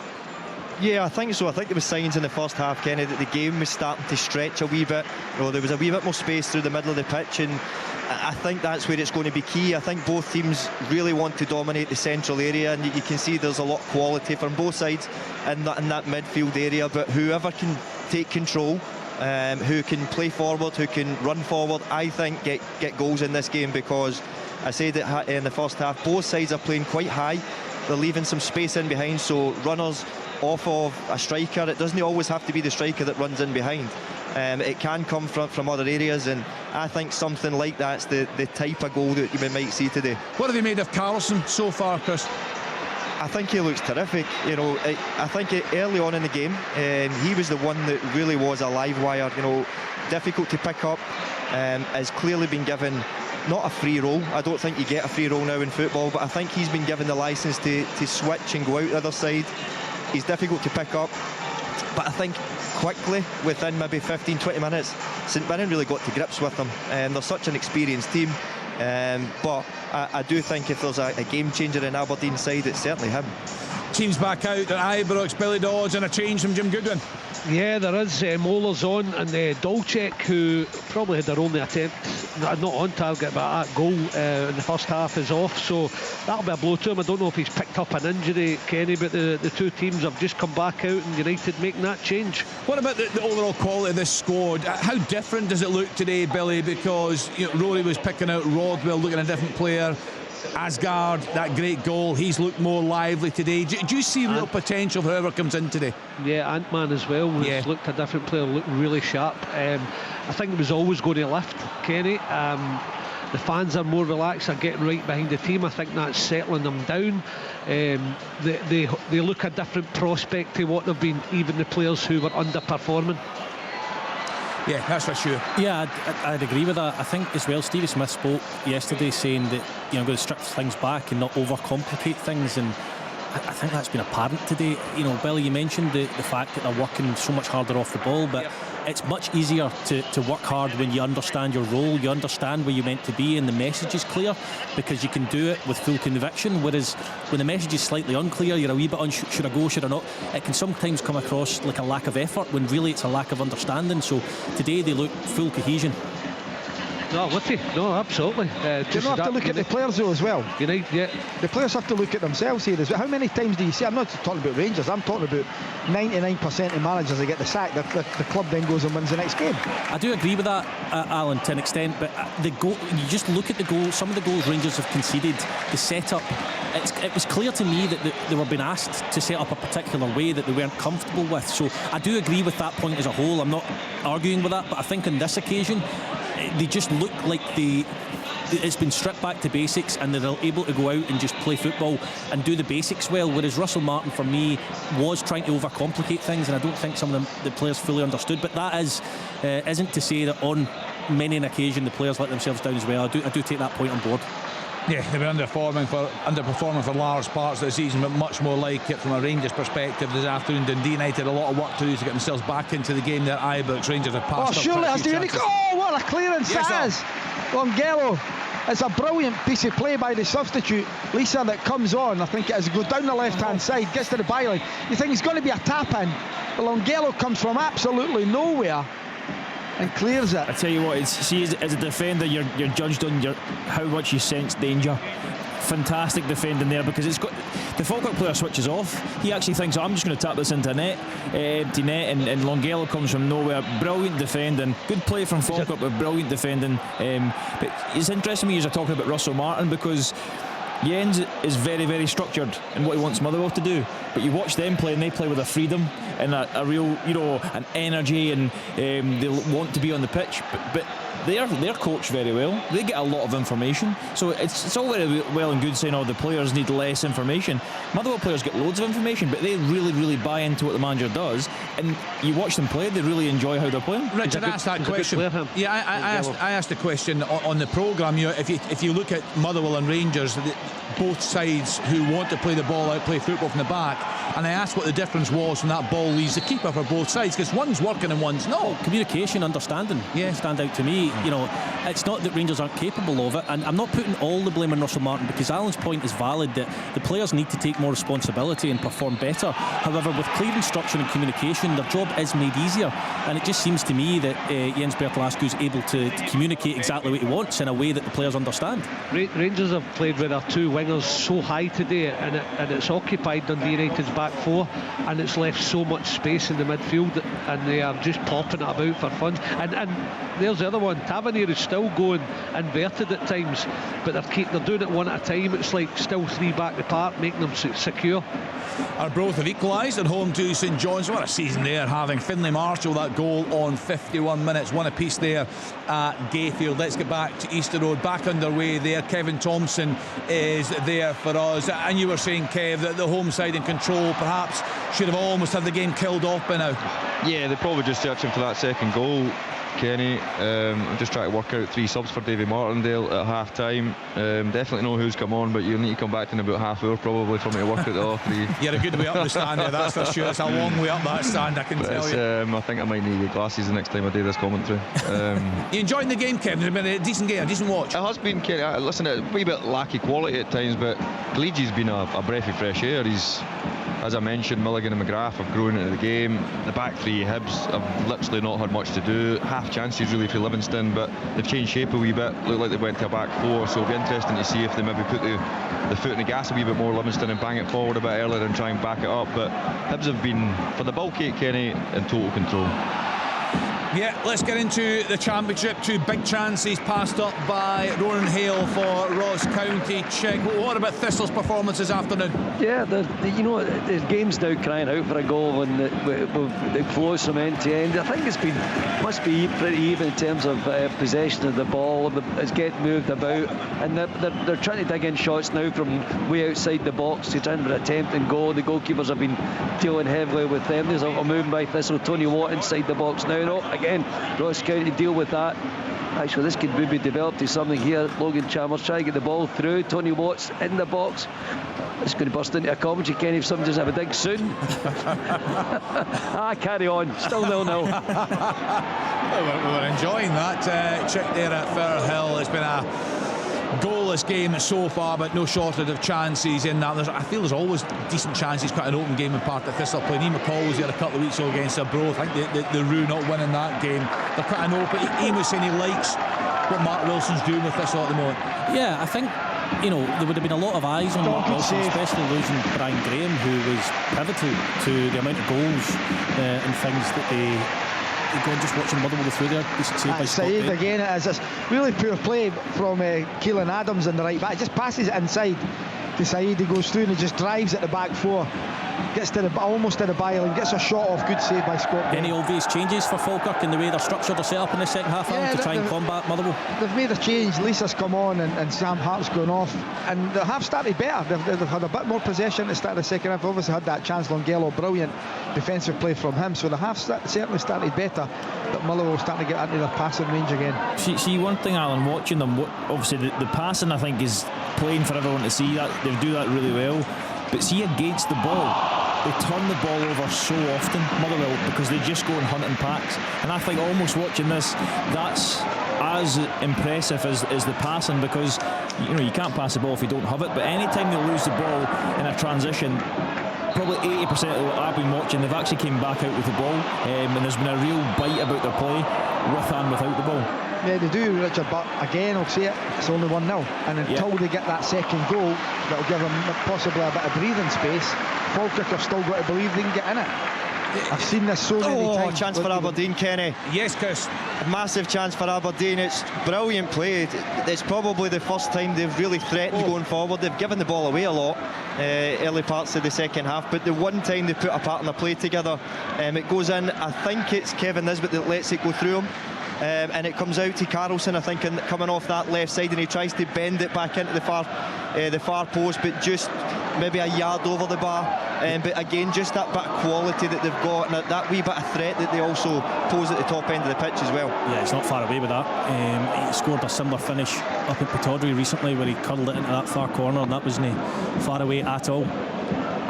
Right, a potential shock on the cards. Arbroath 2, St Johnstone 1. Gavin Riley, quick-fire goals there for the Gayfield side. That goal coming in 57 minutes, and everyone is whistle. Yeah, penalty. Yeah, penalty Easter Road. Collegiate, no surprise, Kenny. Makes a brilliant run. Lovely boot ball through into the right side of the Livingston box. Just gets across his marker. So quick and so sharp. They've actually started off really well, Hibs here. Early shot from McGrath, edge of the box, comes down in his chest, hits it straight at Pryor, tips over the bar, resulting corner. Can he keep back it up really? Snapshot for Bowie. But I think we've not. It's not a great angle for us. It looks a penalty all day. Montano just clips his heels, I think. I think he pulls his shirt as well, Tom, at the same time. So here we go. It's the wrong side, though. He tries to guess. I think so, yeah. I think he thinks the ball's going to go into Cleage's feet, and he tries to nip in front of him. Right. Cleage then turns, and the ball's in behind, and he pulls him back. It looks a penalty to me. Right, we'll just wait, that will be checked, of course, as all things are by VAR. As I was saying, they're in the rest. Cardiff Thistle, who were 2-0 down at home to Kelty Hearts, is now 2 apiece. Zimba with that goal on 54 minutes. And just to repeat, Arbroath were 1-0 down at half-time, now 2-1 up at home to the league leaders, St Johnstone. Just one of the United are going to come with a late rattle. They've been in good form. They got a goal just before half-time this afternoon. Roos with that goal, 1-0 up against Morton. Scott Brown very unhappy, of course, with the opening game up at Gayfield. The draw there, the late draw, Todorov with that goal, but he wasn't happy. So here we go back to Eastern Road. Kev. Yeah, goal, Kenny. Just drags it into the bottom corner. Jamie McGrath, feel as you like. He's actually started off really well. Shot that he had on the edge of the box, comes down in his chest, hits it really well. One of the ones that if he probably flies at either side of the goalkeeper, it's in the roof of the net, but this time steps up. I actually thought it was going to be Kieran Bowie. Goal for St Mirren, Jamie McGrath. Oh, here we go, Paisley. 1-0 St Mirren, and I think it's Gogic actually. It's played perfectly to the back post. Keanu Bacchus collects it, drives to the touchline and clips a perfect ball. It just hangs it up, and it's asking for somebody to go and attack it. And I think, and amongst all these players, it is Gogic. Yep. He just gets the slightest glance on it and takes it into the far post. But it's been coming. There's been chances here that I say that it was going to spark into life. And I think from now on, for the rest of this game, Aberdeen now have to come out. They have to go and push to try and get back into the game. And St Mirren being so well organised and clearly having a threat, all over the pitch. This could be a brilliant second half. You know what, it's a brilliant finish actually from Gogic. He's still got a lot to do. He's almost beyond the first post. Oh my goodness me, what a goal that is! And it's Partick Thistle who have taken the lead. They've been stranded to score. The ball whipped in from the left hand side. It was a wonderful ball from Logan Chalmers. Goal! I've said it. It's an equaliser. Calvin Miller's a really good ball in. Keelan Adams, lovely knockdown to Miller, and he just rolls it through the keeper's legs. Miller, all the pressure, all the ball, can't finish the game. 1-1. Don't you just love Scottish football? What a crazy couple of minutes. Right, Chick, is that you trying to come in there? Oh, what a goal it is. It's a tremendous play down the left hand side. The ball was whipped in with Chalmers. It might be noticing Smith who got the final touch, drove it, met it first time and put it beyond the goalkeeper. More misery for Trevor Carson, the Ross County goal. More joy for Partick Thistle, particularly with the news of St Johnstone trailing to top. Thistle have upped their game, and that is one magnificent goal from Ozzy Smith. Right. 1-0 to Thistle. I need to jump in, Chick, because there's a goal check now in Paisley. We've got a VAR check here, Kenny. I'm not really sure, obviously nobody's in the know of what they're checking, but obviously something inside the box.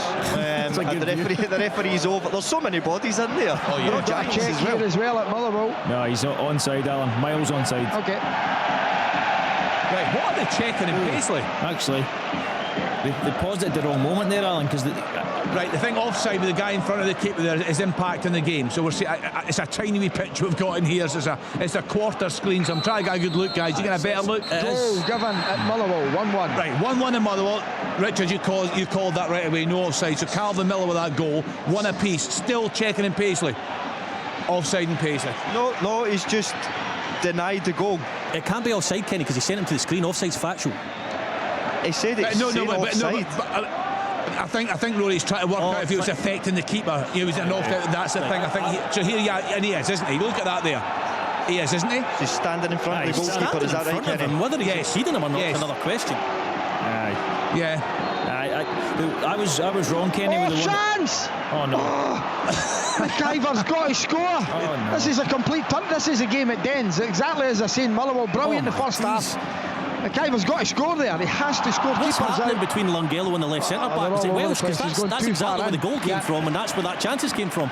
These are the moments where the players on the pitch, you know, you need to calm things down. Yeah, because you've just conceded a goal, and there's so much space there. Lungello's asked to get forward, but there's so much space. They just need to calm themselves down. But I was wrong, Kenny. It was the second one they were checking for offside. Right. McKeever was definitely onside, but it was on his layoff to Miller. But it's close, but he is just onside. Right. It's been a crazy few minutes. I'll try and bring you up to date with the goal. So St Mirren thought they were in front of Alex Gogic. It's been ruled out because of an offside. They deemed that the St Mirren player had been interfering with the keeper there, you know, taking away his vision of his impact on the game there. So that one was chopped off. Alloa 1, East Fife 0, Luke Rankin on 56 minutes. Partick Thistle, as Chick was telling us, ahead 1-0 at the home to Ross County. Tony Watch on 58 minutes. In England, Erling Haaland has scored. Manchester City 1, Everton 0. That equaliser for Falkirk came from Calvin Miller in 57 minutes. Motherwell 1, Falkirk 1. Montrose 0, Hamilton Accies 2, Ollie Shaw in 61 minutes. Get this, Chick Young. This will go down well at Firhill. Arbroath 3, St Johnstone 1. Finlay Marshall with his second goal of the game there in 62 minutes. Listen, they were one down. They know what. It's a buzz in this stand now at Firhill, and of course that is Thistle. We stand, Kenny, within 3 points of St John's with a game in hand. Yes, absolutely. We said that St John, I might have said it, we're going to be runaway winners of this league. You've got to applaud Thistle. The determination, they're digging out. Did you say it was what? I think it was Oyston Smith that scored the goal for the Jags, but they are 1-0 ahead. It's a great goal. It's come in through in the video print as Tony Watt check. Is that? Well, I think it's Smith. We'll right, you check that out for I kind of half checked. I saw it happening. Right. So, okay. Forgive me for that wee bit. Alan Preston, how many times have you heard that over the years? Honestly, I'd go with Tony Watt. I'm not taking that for you, biscuits. There's a few people in this programme. Oh my God! You take your guide dog with you these games. Right, Stirling Albion equalised away at an Athletic. Ryan Shanley in 62 minutes, and one other goal I didn't just confirm to you. Kevin Thompson brought us that, a really cool penalty from Jamie McGrath through Easter Road in 52 minutes. Hibs 2, Livingston, nil.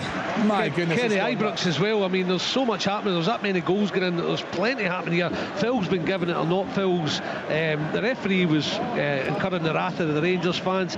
Rangers have a chance in the edge of the box from a free kick. Then Dundee United have a really good chance. Shireen robs, I think it was Cornelius, I'm not sure, but they have a chance for Eskinen to hit the shot, and it's played across the goal. He could have got a shot away. Rangers scramble it clear. They've not been as good this second half. United have had a moment there, so this is still right in the balance. It's the goal. News just in: Partick Thistle 1, Ross County 0, and it's Tony Watt scored the goal. It's not Tony Watt. I will argue. There's people not even here arguing with me. It was Smith. They made a substitution at half time. Lawless came on. He started the move, played the ball into Smith, the middle of the park. He pinged it left to Logan Chalmers, and Smith made an unbelievable run to the edge of the box. Hit it first time. What a finish it was! And I'm guaranteeing it's Oisin Smith. Six never wrong. Yes. Thank you, Bill. Thank you, my friend. Thistle have tweeted it's Oisin Smith. Yeah, so well done to Chick Young. He called that one early. Well done to Chick Young. You people don't even go to games and argue about Alan, there's no VAR check at the Motherwell game, is there, for that injury? No, thank God for that. because it was just Keelan Adams just going for a high ball. There's a diagonal hit over his head. It's just where he does. I mean, he catches him pretty high, but he doesn't even know he's there. It's just one of those where I just panicked a little bit. No, not at all. But I've got to say all credit to John McGlynn and his men. He's made the one change at half time, and he's really probably got into them a little bit in that half time team talk, but they've came out, great chance, score a goal, another chance to go ahead. Both teams making changes now. It's been really good as I expected, Kenny. Brilliant game so far. Yeah, you called it. Looks like Hibs are battering Livingston a bit now. Tomo, they can't get the ball back, Livy. Yeah, they look all over the shot. Livy, to be honest with you, I don't think the subs have made any impact at all. I'm looking at Robbie Muirhead's hardly touched the ball since he come on. He's not had much great service, to be honest. He's just getting a throw in now. I think that might be his first touch. Erling Haaland had his second goal of the game for Manchester City, 2-0 up now at home to Everton. Billy, it's interesting what you're saying there. Rangers not so good in the second half, and it could get a bit edgy in there if they don't kill this one off. Still okay though, okay, but they've not been as effective, and United have had a couple of sniffs, and we've said it so many times in this programme, Kenny, you get times in the game, stages of the game. If United can get to there with 10-15 minutes to go, then I think there'll be a different outlook. But they had that, honestly, it was a fabulous moment when Chevy robbed the Rangers defender and they threw again. Fata just flicked it on.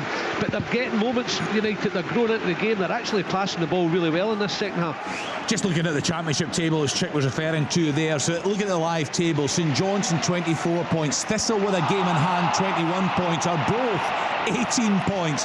Ayr United also with a game in hand on St Johnstone and are both on 17 points, so perhaps not quite the foregone conclusion that's been predicted in recent weeks. So plenty more to come. Massive chance for Aberdeen, Kenny. Yes. They've got to score. It's a great break from Aberdeen. They end up 3v3. It's a poor ball. Freckleton tries to play out the defence, gives the ball away, it gets turned over. It's 3v3. It ends up at Lazatic, who's just come on. I think he scuffs a shot, but it lands. I'm not sure if it's Stuart Armstrong, possibly. The boys can check. Stuart Armstrong makes the box, and he's got to get it off the ground and get it in the back of the net. But a huge chance. He's got to lift it over the goalkeeper. He tries to slot it in the corner, Armstrong, and anything on it height-wise, and he just lifts it over the goalkeeper. Huge chance for Aberdeen, that. Sounds like a far better game there in Paisley in the second half, Chris. Yeah, it's been brilliant, and to be fair, it's been all St Mirren. You know, they've really gained territory, as the home side probably naturally do. They have forced Aberdeen back, especially since that Bar ruled off their goal, so they feel maybe a wee bit aggrieved.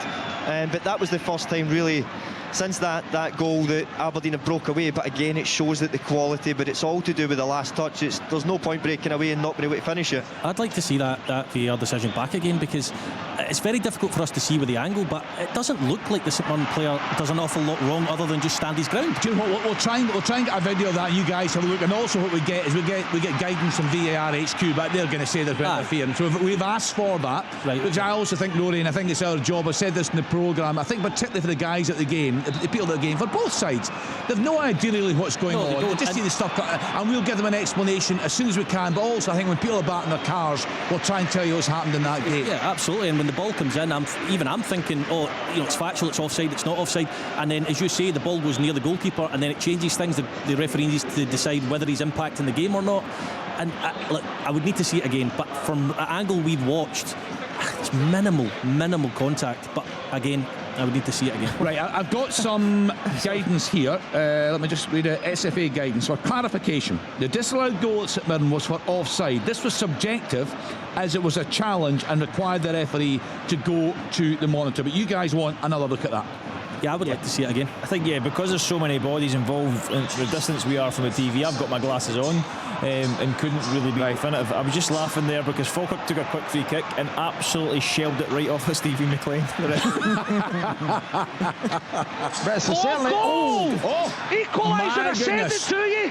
And it's Chapanovsky who has got his second touch of the game. The first was to control it. He comes inside and he slams it into the bottom corner. But again, positioning defensively, you wait to see Magoma.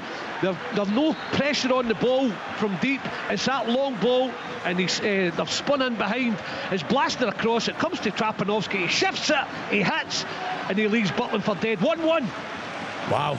Yeah, I mean, it's a great finish. Why he takes his top off to get himself back, I have no idea. I don't know if he's just caught up in the moment. But to go back to it, Rangers, a lot of anxiety in this second half is what I would say. I think being in a winning position, having played so well, with it being so tight. Chance for Motherwell. Stamatolopoulos has come on. It's a ball for the right hand side, whipped in. It's a good run across the front of the centre half in the box.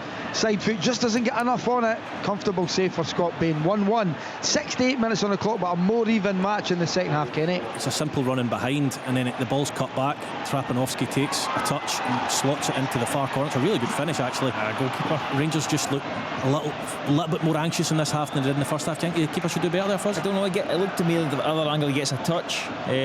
Does he get through the defender's legs? I think he's got to save it. He actually gets a decent right hand on it and he push it into the side netting. I mean, it does come through a lot of bodies, but I'd be expecting a goalkeeper of his quality to save that. What about Magoma? It was at Sapsford, just dropped his shoulder and spun, and he just stood and he watched it sail over his head. Just a bit of inexperience there. Yeah, I can't comment on that. Dodgy, I've never seen that. I was too busy watching the Motherwell chants. Yeah, listen, have to say, Billy, a really good attendance there from the away fans. A big turnout from United fans going crazy in the corner. I said that about the Rangers fans were coming out in numbers today, but I meant to drop it in. The United fans in that far corner, they're stuck at it. You know when you feel it, Kenny, and that's why I said it. And I'm saying, right, Rangers have not created as much, and then there was an opportunity, and then I watched Dundee United start to pass the ball really well, and I'm thinking they've got it. And then I talked about stages of the game, and you could feel it, and there's that nervousness now.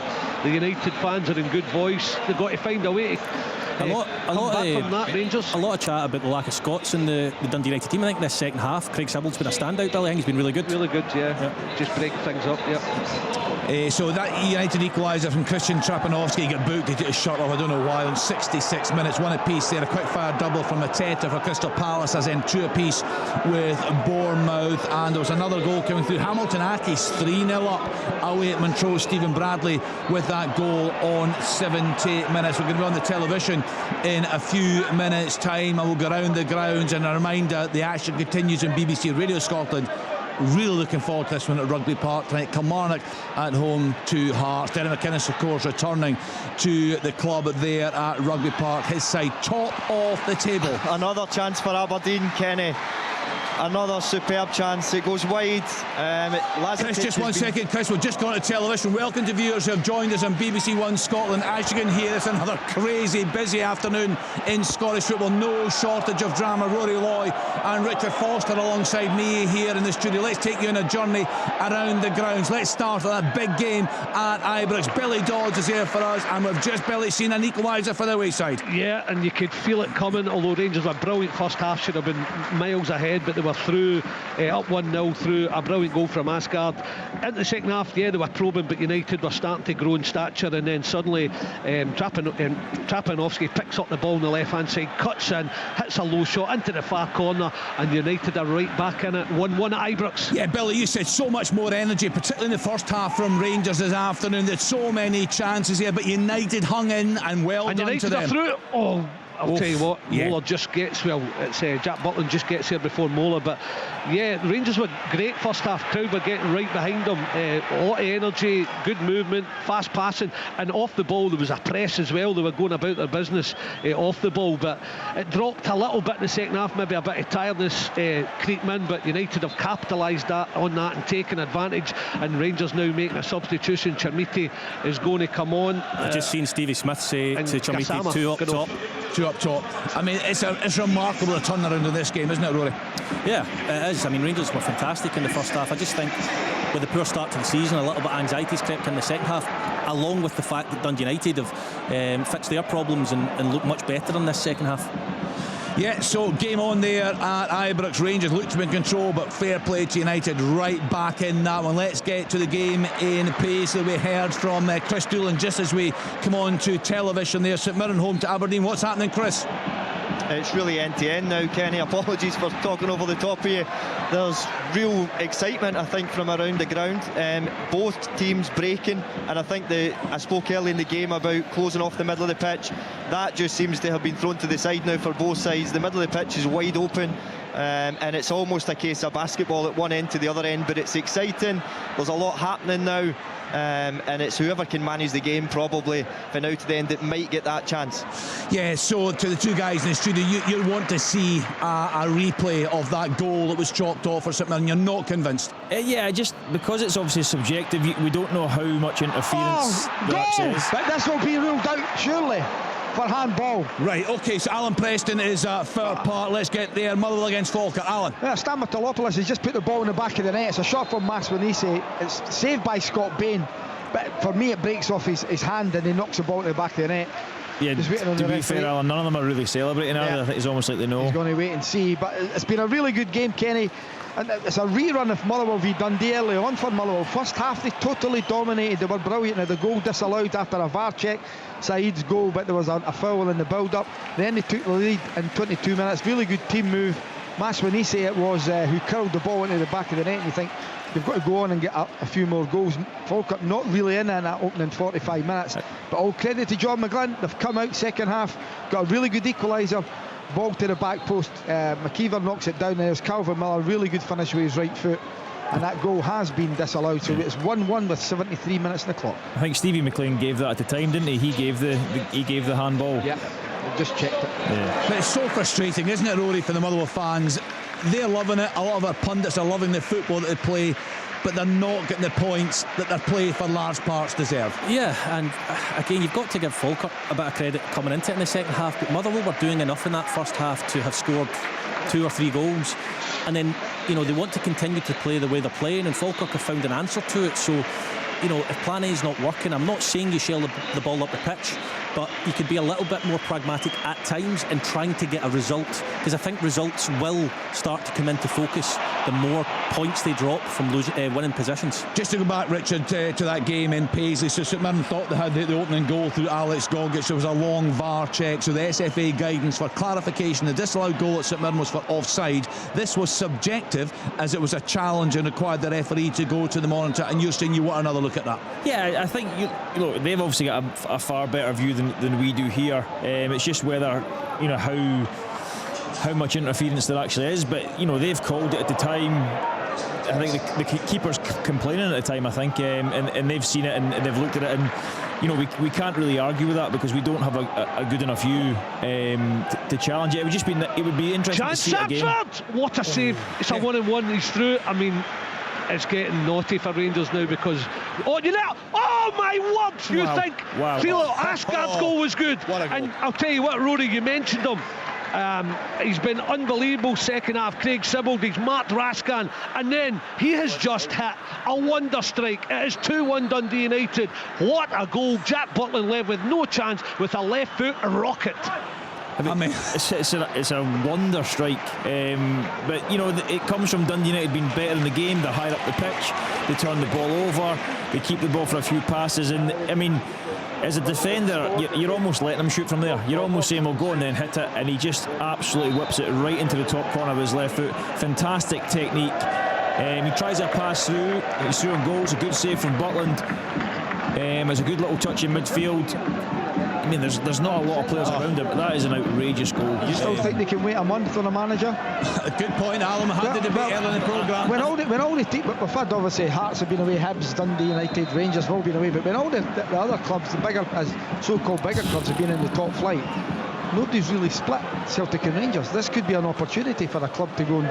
I still think Celtic will win the league, but there's certainly an opportunity for other clubs to finish second. I agree with you, Alan. And was Derek McInnes not the last manager to do it against with Aberdeen?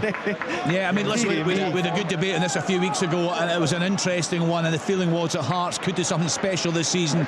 Full coverage of Hearts away at Kilmarnock tonight, 5:45 start, all the action on BBC Radio Scotland. A big goal in the Championship, an equaliser for Morton away at United. Cammy Ballantyne with that goal on 76 minutes. Just confirmation, absolute belter from Craig Sibbald there for Dundee United. They are 2-up away at Rangers. A huge United support away there in the corner, got absolutely nuts.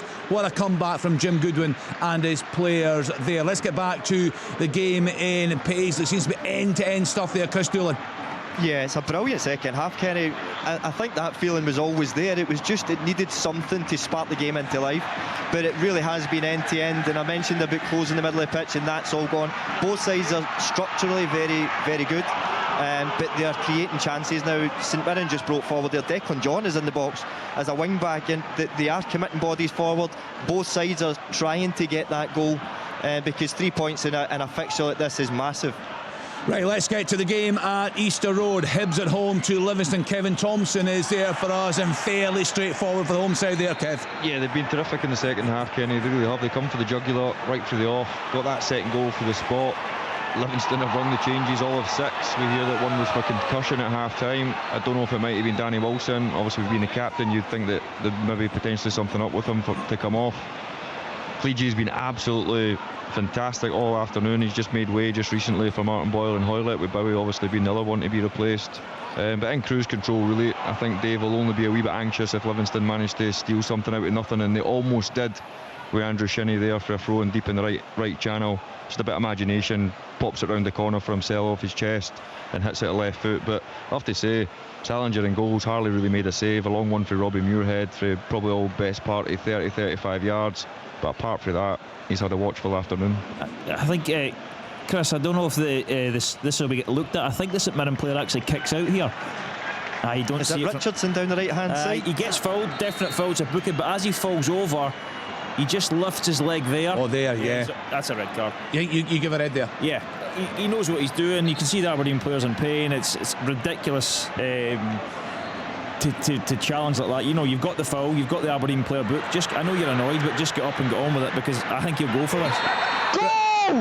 Right, Alan Preston. And he's done it, he's turned it around, and it's Arfield again for Falkirk. Honestly, Motherwell must be kicking themselves, but all credit to Falkirk. It's a great finish from Arfield, drops them in the box, right foot, half volley, bottom corner, he's away to celebrate. Brilliant turnaround for Falkirk. They lead now by 2-1. Well, you week on week, Kenny, Falkirk will be just fine. You've been saying that, Rory. Yep. Scott Arfield, who takes up a Scott Arfield position. I mean, middle of the box, edge of the box, and then that controlled, getting his head over the ball on the volley, putting it in the corner. And I mean, you could not have seen this at half time. Motherwell were getting a standing ovation after 40 minutes. They're now 2-1 down. I mean, some of the turnarounds this afternoon have been incredible. And also, we should say, Richard, we should point people to Sports Scene this evening, BBC Scotland 7:15. I'm thinking of Cleege's goal, thinking of Asgard's goal, I'm thinking of Sybil's goal. An awful lot of quality today. There has been. You're absolutely right. He's been called over now. Yeah. All right, okay, we'll get back to that in a minute. Right, Stills, I think he goes. Right, VAR check in Paisley, and Richard Foster spotted that one right away here in the studios. The referee has been called over, Chris. This is probably only going to mean one thing, isn't it? He handed out a yellow card. He handed out 3 yellow cards. Richardson was yellow carded, and before they've taken the free kick now, he's been called over to the monitor. So I think it can only probably mean one thing, but Well, we'll soon see. It's on the far side from where I'm actually sitting, but it must be 4 yards in front of the linesman. It's madness. It's literally, the referee's right there as well. Well, it's right in front of the officials, and I think it can only be one outcome here. It's just madness. Stephen Robinson will be absolutely fizzing at the end of this game. We'll bring you a reaction, of course, on BBC Radio Scotland. So the referee overlooking at the screen. We've got all the pictures coming into the studio here from the games around the country. We'll go to the championship game. Chick Young is here for us in a couple of minutes' time, but we'll just wait for this, I think, inevitable decision through Paisley. The referee is having a look, so you can talk us through this one, Chris Doolan. Yeah, it looks as if he's going to go for it. He's reaching to his pocket now, and he's taking out the red card. Yeah, taking it. He gave him a yellow card initially, obviously to allow it to be checked.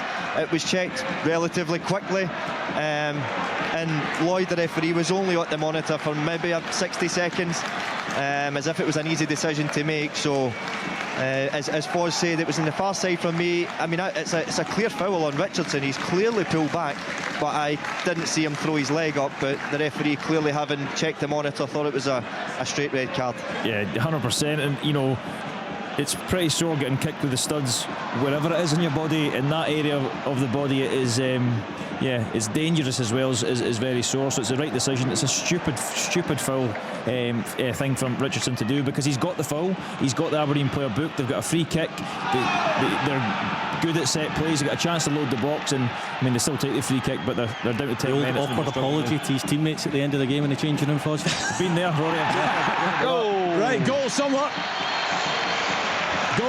Yeah, Easter Road. Now 3-0 match for the Highbees. Brilliant ball. Ricardo out on the right. It's actually been starved probably for the last 10 minutes. It just fizzled out. But Junior Hoylett, he gets up brilliant.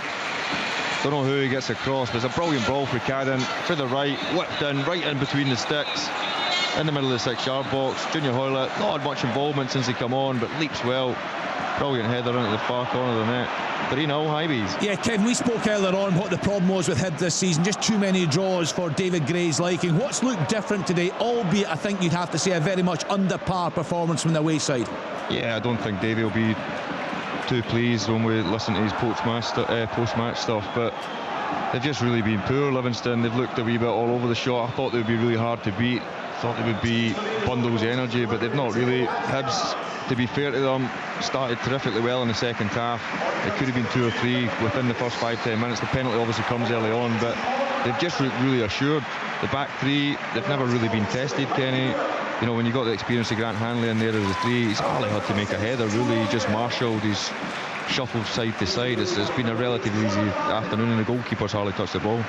Right, so in the Premiership, just approaching full time, it is Hibs 3, Livingston 0, Motherwell 1, Falkirk 2, Rangers 1, Dundee United 2. Rangers were 1-0 up there at half time. St Mirren 0, Aberdeen 0, Saints down to 10 men. 5:45 start. Kilmarnock at home to Hearts. Let's get into the Championship then and get to the game at Firhill. We have Partick Thistle at home to Ross County. Let's hear from Chick Young.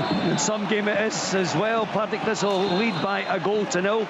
Came from Oislin Smith after 59 minutes. He started the move, swung it left to Logan Chalmers, made a magnificent run to the edge of the box and took it first time to put Thistle ahead. The league table as we stand, Kenny, very interesting indeed, because Ross County have plummeted to second bottom of the table.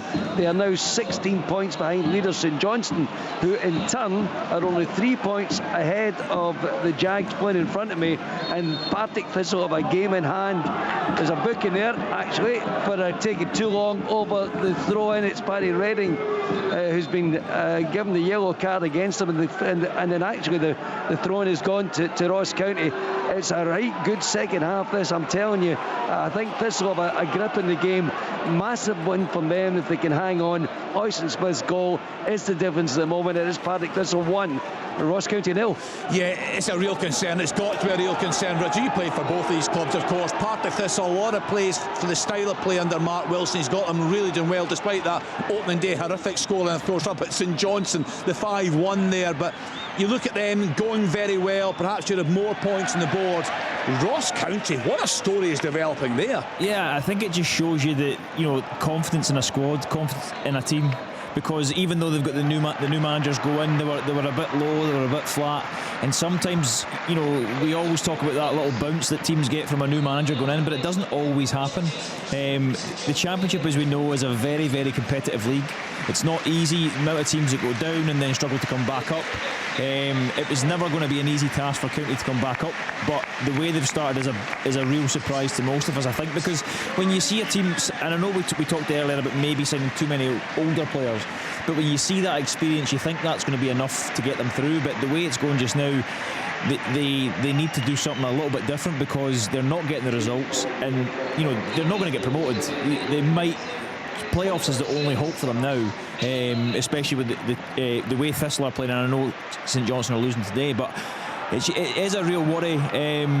But let's be honest, you probably couldn't have two better coaches to try and find a way out of this. Both have worked with both brilliant in terms of on the training pitch, both brilliant in terms of motivation and building confidence for teams. So I think they've got the right people in place to help them, but it's going to be a real tough turnaround for them. Another big goal in the Championship. Ayr United back in front at home to Morton. Ben Dempsey on 87 minutes. They've been in good form of late. Scott Brown's side. Do not write them off in terms of that title race. Let's get back to the game at Ibrox. Billy Dodds is there for us. Billy, quite a remarkable turnaround there. Yeah, it is, and it's all credit to Dundee United, you have to say. They've made changes. They've put Sibbald on, Raskan, then that disappeared. Now Rangers have gone a two in midfield with two strikers, and they can't get near the ball. Chalmety did have a chance a minute ago, Kenny, where a cross come in from Magoma and he glanced it wide of the post. They got a corner but couldn't keep it going. But United look pretty comfortable in the game now, because Rangers are a 4-4-2 and United are using their extra man in midfield pretty well, although Rangers on the break. Mikey Moore down the right, it's cut in, Kenny, he's laid it back, Tavernier 2-2 from nowhere. It's incredible, they look comfortable. I was saying it, but then I'll tell you what, the standard of goal in this game has been brilliant. Mikey Moore gets down the right hand side, does well to hold his man off, lays it back, Tavernier comes to the rescue and whips in an absolute beauty. It's Rangers 2, Dundee United 2. Yeah, and it's going to be an interesting last couple of minutes, because Dundee United will be disappointed, but you know, they've played really well in this second half. They wouldn't rule out going up on the other end and getting a goal, but at the same time Rangers will be smelling blood and going out for it. It's a good finish by Tavernier. His technique's so good. Mikey Moore showing a little bit of positivity and strength as well, and it's a good way to pass to allow him to hit it first time. I think the goalkeeper thinks he's going to whip it back across goal. He goes to the near post. 2-2. Yeah, there were big expectations when they got Mikey Moore on loan. Like the rest of the players, he's really failed to deliver, but he's looked a bit better today. So game on there in the closing stages at Ibrox. Let's get back to the game in Paisley. We brought the news a few minutes ago that the home side were down to 10 men. Are Aberdeen now in top through there, Chris? Yeah, well, you would think they would be taking advantage of it, but not necessarily so. You know, St Mirren still look like a side that can threaten. A younger fired one over the bar, but you can certainly see Aberdeen with their tails up. They've just given us 7 minutes of added time. I think they're about to play just as we're coming into 90 minutes now. They've added on 7, so it's a lot for St Mirren. But if there's an organised team that can see out a game, it's a team like St Mirren. But you know, it will give Aberdeen that lift that they want going into this final 7 minutes. That they've got the extra man, they move them side to side, which they've done quite well. They're on the break now. Magoma's giving it away. Muller, oh my word, Trapanovsky, what a save. Butland, he's kept him in it. Magoma, yeah, he's apologised, so he should. Sorry Chris, I mean, it's an incredible chance for Dundee United to win it, and it's poor play from Rangers. Eventually comes to Trapanovsky, that left hand side, he tries to reverse it. It's a really good save from Butland. I told you Dundee United would fancy getting a winner, even though they just conceded in the last minute, because they've had so many opportunities in the second half, Richard. I just seen there, but there's Butland. That's, you know, that's when he makes saves like that, that's why I expect him to save Dundee United at the first goal, because he's a brilliant goalkeeper and he's a brilliant shot stopper, and he'll be annoyed at the first goal, but he's more than made up for that there, because that was I think it might actually take a nick off a defender, so it's a fantastic save. Billy, just back to yourself, it's perhaps changed in the past couple of minutes since Tavernier got that equaliser. I can see a lot of empty seats first and foremost at Ibrox. It was like that when about 5-10 minutes before it, a lot of the Rangers fans started leaving, but they've missed that really good goal from Tavernier. Here's a cross, Oh, tell you, United are pushing. I'm not sure who. I think it was Mola getting up there again, but they're having a go. Esselink there, another header comes in from Mola. It's gone over the crossbar. Rangers have a chance. I wonder how much extra time to be played. Right, listen, it's end to end there, and we can hear the atmosphere coming through. Have you two in the studio changed your minds in the debate we had earlier on, regardless of any potential title win over in China? The manager, if it is him, has to come here right now, Muscat? I think if Rangers don't win today, I think the league's over anyway. So I don't think there's a rush. The League Cup semi-final. I know that, I get that, but I think I go back to it. It's more important to get the right man in, or the right person in, because if you don't, then in 4, 5, 6 months' time, we're in the same situation. The thing is as well, Kenny, it's not like they can go to Kevin Muscat and say, you take the job now, or it's going to go to... Because who is the other person? Yeah, you're right. So you're right. No choice. He holds all the aces right now. Really important to point out, Scottish guy scoring down in England. Ryan Christie has put Bournemouth 3-2 up away at Crystal Palace. Let's get back to the game. Speaking of turnarounds, an incredible turnaround, Alan Preston, in that game at Fir Park. And the problem for Motherwell fans is they've seen it many, many times this season. And I've witnessed it myself. It's a total game of two halves. They were brilliant in that opening period, deservedly going in 1-0 up. But give all the credit to John McGlynn, Paul Smith down there. They've been brilliant in the second half, Falkirk. A real game of it, had really good chances, scored a great goal. Really good goal from them. Arfield volleying it into the box, but it's a free kick here for Motherwell. A really good position. It's a chance, it's just right to centre. Elliot Watts over it. You're talking about, 26, 27 yards. We're into added on time, we're in the 92nd minute. So here's an opportunity. But you know what, Falkirk have been resolute. They didn't capitulate in that opening period. They stayed in the game, and they've got their 2 goals and they lead by 2-1. But here is Elliot Watt now with this free kick. He comes and takes it. It's over the bar. Right, I'll put this to the two players in the studio 6 minutes, here. Kenny, before you do. Thanks, Billy. 6 minutes in time. Billy, keep us updated on events at Ibrox. So 2 players in the studio here, 2 former players. I'm guessing I know who would be the more opinionated of the 2 of you in the dressing room, right? Oh, I don't know. Call it a wild, or maybe not. Call it a wild start. I know. I think we all do. So see if I'm a Motherwell player right now, and this is happening week in, week out. At some point, do you go to the manager, look, I'm loving the way we play, we're getting ahead in games, can we look at changing things? Wait a minute, is that a goal? Yeah, number 4 at Easter Road, Kenny. All right, back to Kevin at Easter Road. Yes, Kev. I didn't think we were going to get any more, but they just brought a real tired team, Livingston. I would just write my notes for after the game, and just a breakaway, really. First effort, just deflected, then a cutback from Chris Cadden to the right hand side, and that man Junior Hoylett again just lifts it into the roof of the net, probably for all bested 10-12 yards out. Game, set and match at Easter Road. They have been very, very good. David Gray said you felt they needed that today. Too many draws for his side this season. Right, guys, just very briefly, as a player, are you going to the manager and can we change things? I don't think this second half performance is the way Motherwell have played. This open, expansive way of playing hasn't caused their problems today. I just think Falkirk have been better, and the players on the pitch have made poor decisions in the second half. Right. I don't think it's anything to do with the setup or the structure or the way the manager wants them to play, because the setup's been exactly the same both halves. I think just Falkirk have adjusted to it, and at times the decision making from players on the pitch hasn't been what it needs to be. Falkirk have totally got a grip of it in the second half. John McGlynn clearly worked out that Motherwell were too comfortable in the middle of the park. He's put bodies in and around, stopped them from playing, and they've in turn got to play themselves, and they've scored 2 really good goals. Could have scored another as well. I posed the question 5 minutes after Motherwell scored. At what point in the game, if you're 1-0 up, 2-0 up, 3-0 up, do you become more pragmatic? I say that after 5 minutes, and the question still remains, because Aberdeen have scored, Kenny. Wow. Late goal in Paisley. Chris Doolan. Fantastic goal. Lazatic has been excellent since he's came on. He's a completely different player to Kevin Nisbet. He's threatened in behind this half as well. He gets down the side and down the back of the St Mirren back line, does a fantastic wee turn on the byline, and probably from 6 inches off the byline bends it into the far corner. A fantastic goal, and it's probably just been something that's been coming with that extra man, but Lazatic just shows. I spoke earlier in the game about not having that final touch or that final pass. When you have somebody with real quality in and around the box, in any team, that can be the difference. In, like I said, from 6 yards off the byline, it's a brilliant finish. It's a beautiful turn. Yeah, Chris. fantastic. Beautiful turn, and a really good finish, and it'll bring that decision to rule St Mirren's goal out into even sharper focus after the game from Stephen Robinson's point of view, but that is a goal fit to win any game. Yeah, listen, they showed great signs against Dundee just before the break, and it's been a struggle for them this afternoon. We know the really poor record that actually they've got, the Dons, through their in Paisley, but Lazatic has just taken his shirt off. He will of course be booked, and they are off the foot of the table now. Some of the Aberdeen fans behind that goal, it was right in front of them, going on to celebrate with the players there. Stay tuned, we'll hear from Stephen Robinson. Really interested to hear what he's got to say about the goal from Gogic, the opening goal he thought that was chopped off. Let's get back to Ibrox closing stages there, Billy Dodds, both sides pushing for a winner. Yeah, but there've been a lot of stops as well. I think there might even be about 8 minutes injury time because Sapser was down with cramp, and then Cornelius was down when Kucherenko came from a Tavernier for a Tavernier cross, and they both stayed down. So there'll be extra added on. It's 94-49 as I speak, Kenny. I think there'll be a bit more to go, but it's not really been end-to-end in the last couple of minutes. There's been stoppages.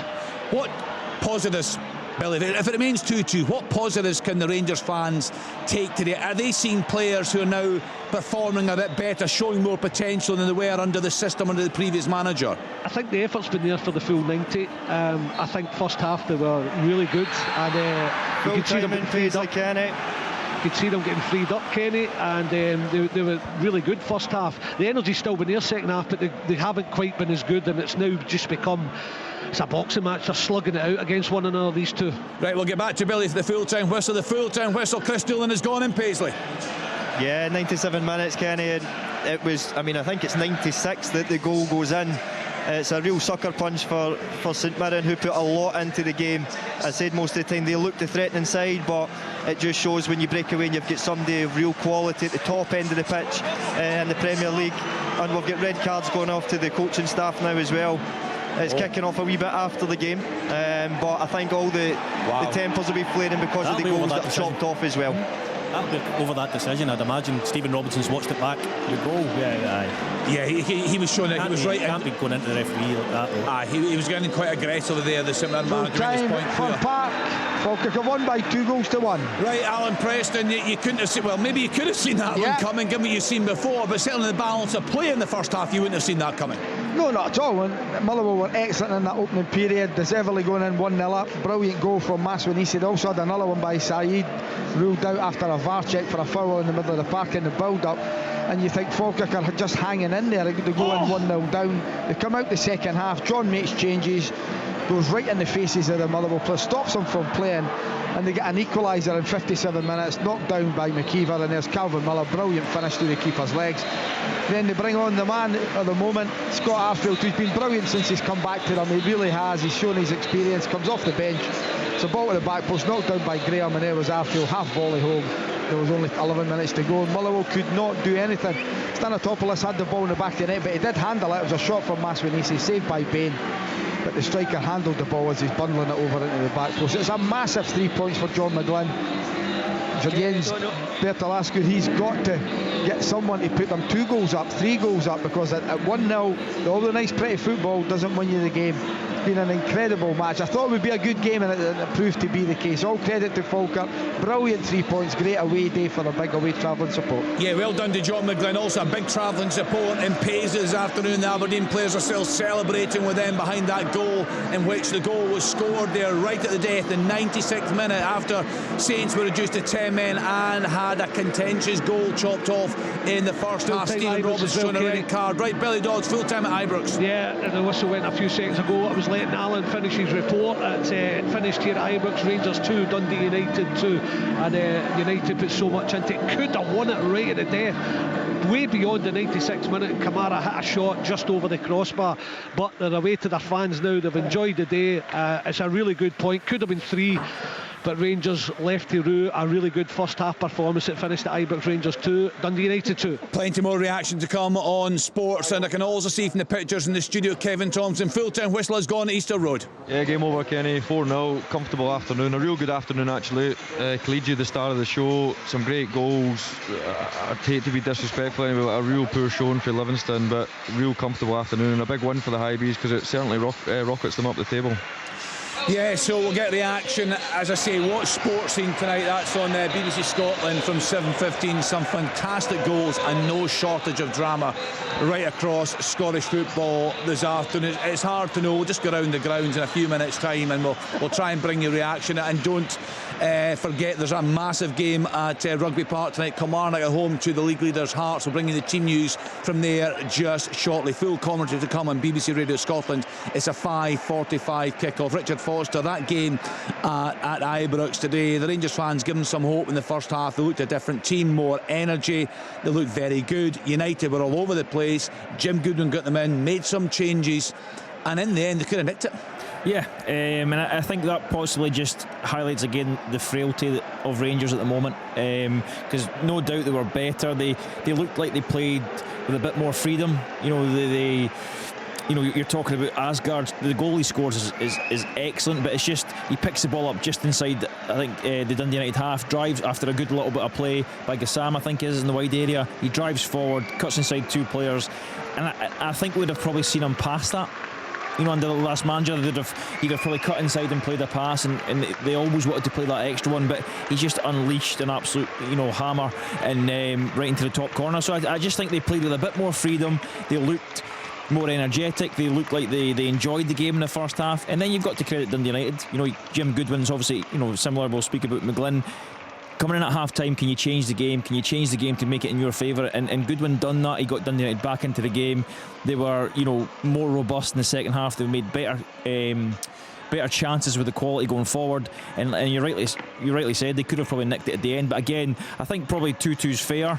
But I think there were signs there. There were signs there for the Rangers fans to think that it's going to be different under a new manager, I think. Welcome to listeners who are listening to that Rangers commentary, that Rangers Dundee United commentary at Ibrox. What a game it was. So much late drama. Well done to Dundee United. A great second half performance. Almost nicked it at the end, and a huge travelling support over there in the corner, going absolutely crazy when these goals went in. We'll do the classifieds just in a couple of minutes' time, Rory, just to look at one of the other games that's coming into the studio here. We've just seen the highlights getting put together now for Sports Scene 7:15 on BBC Scotland tonight. But Hibs, very convincing. They've not been at their brilliant best this season, but when you look at the options David Gray has got up top, he's got so much quality. He has, and we touched on a few earlier. Junior Hoylett wasn't one I mentioned, and he pops up with 2 goals today, but that is a routine and comfortable a win, as you'll see from Hibs. I know Tom was saying Livingston weren't at their best by any stretch of the imagination, but you still got to go and win the games, and to win 4-0 is comprehensive by any means. So yeah, he'll be absolutely delighted.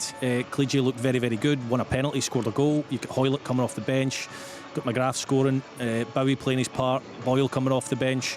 He's got a lot of options, and that would have been a long 2 weeks after that derby waiting for this game, and they've taken all their frustration out on Livy.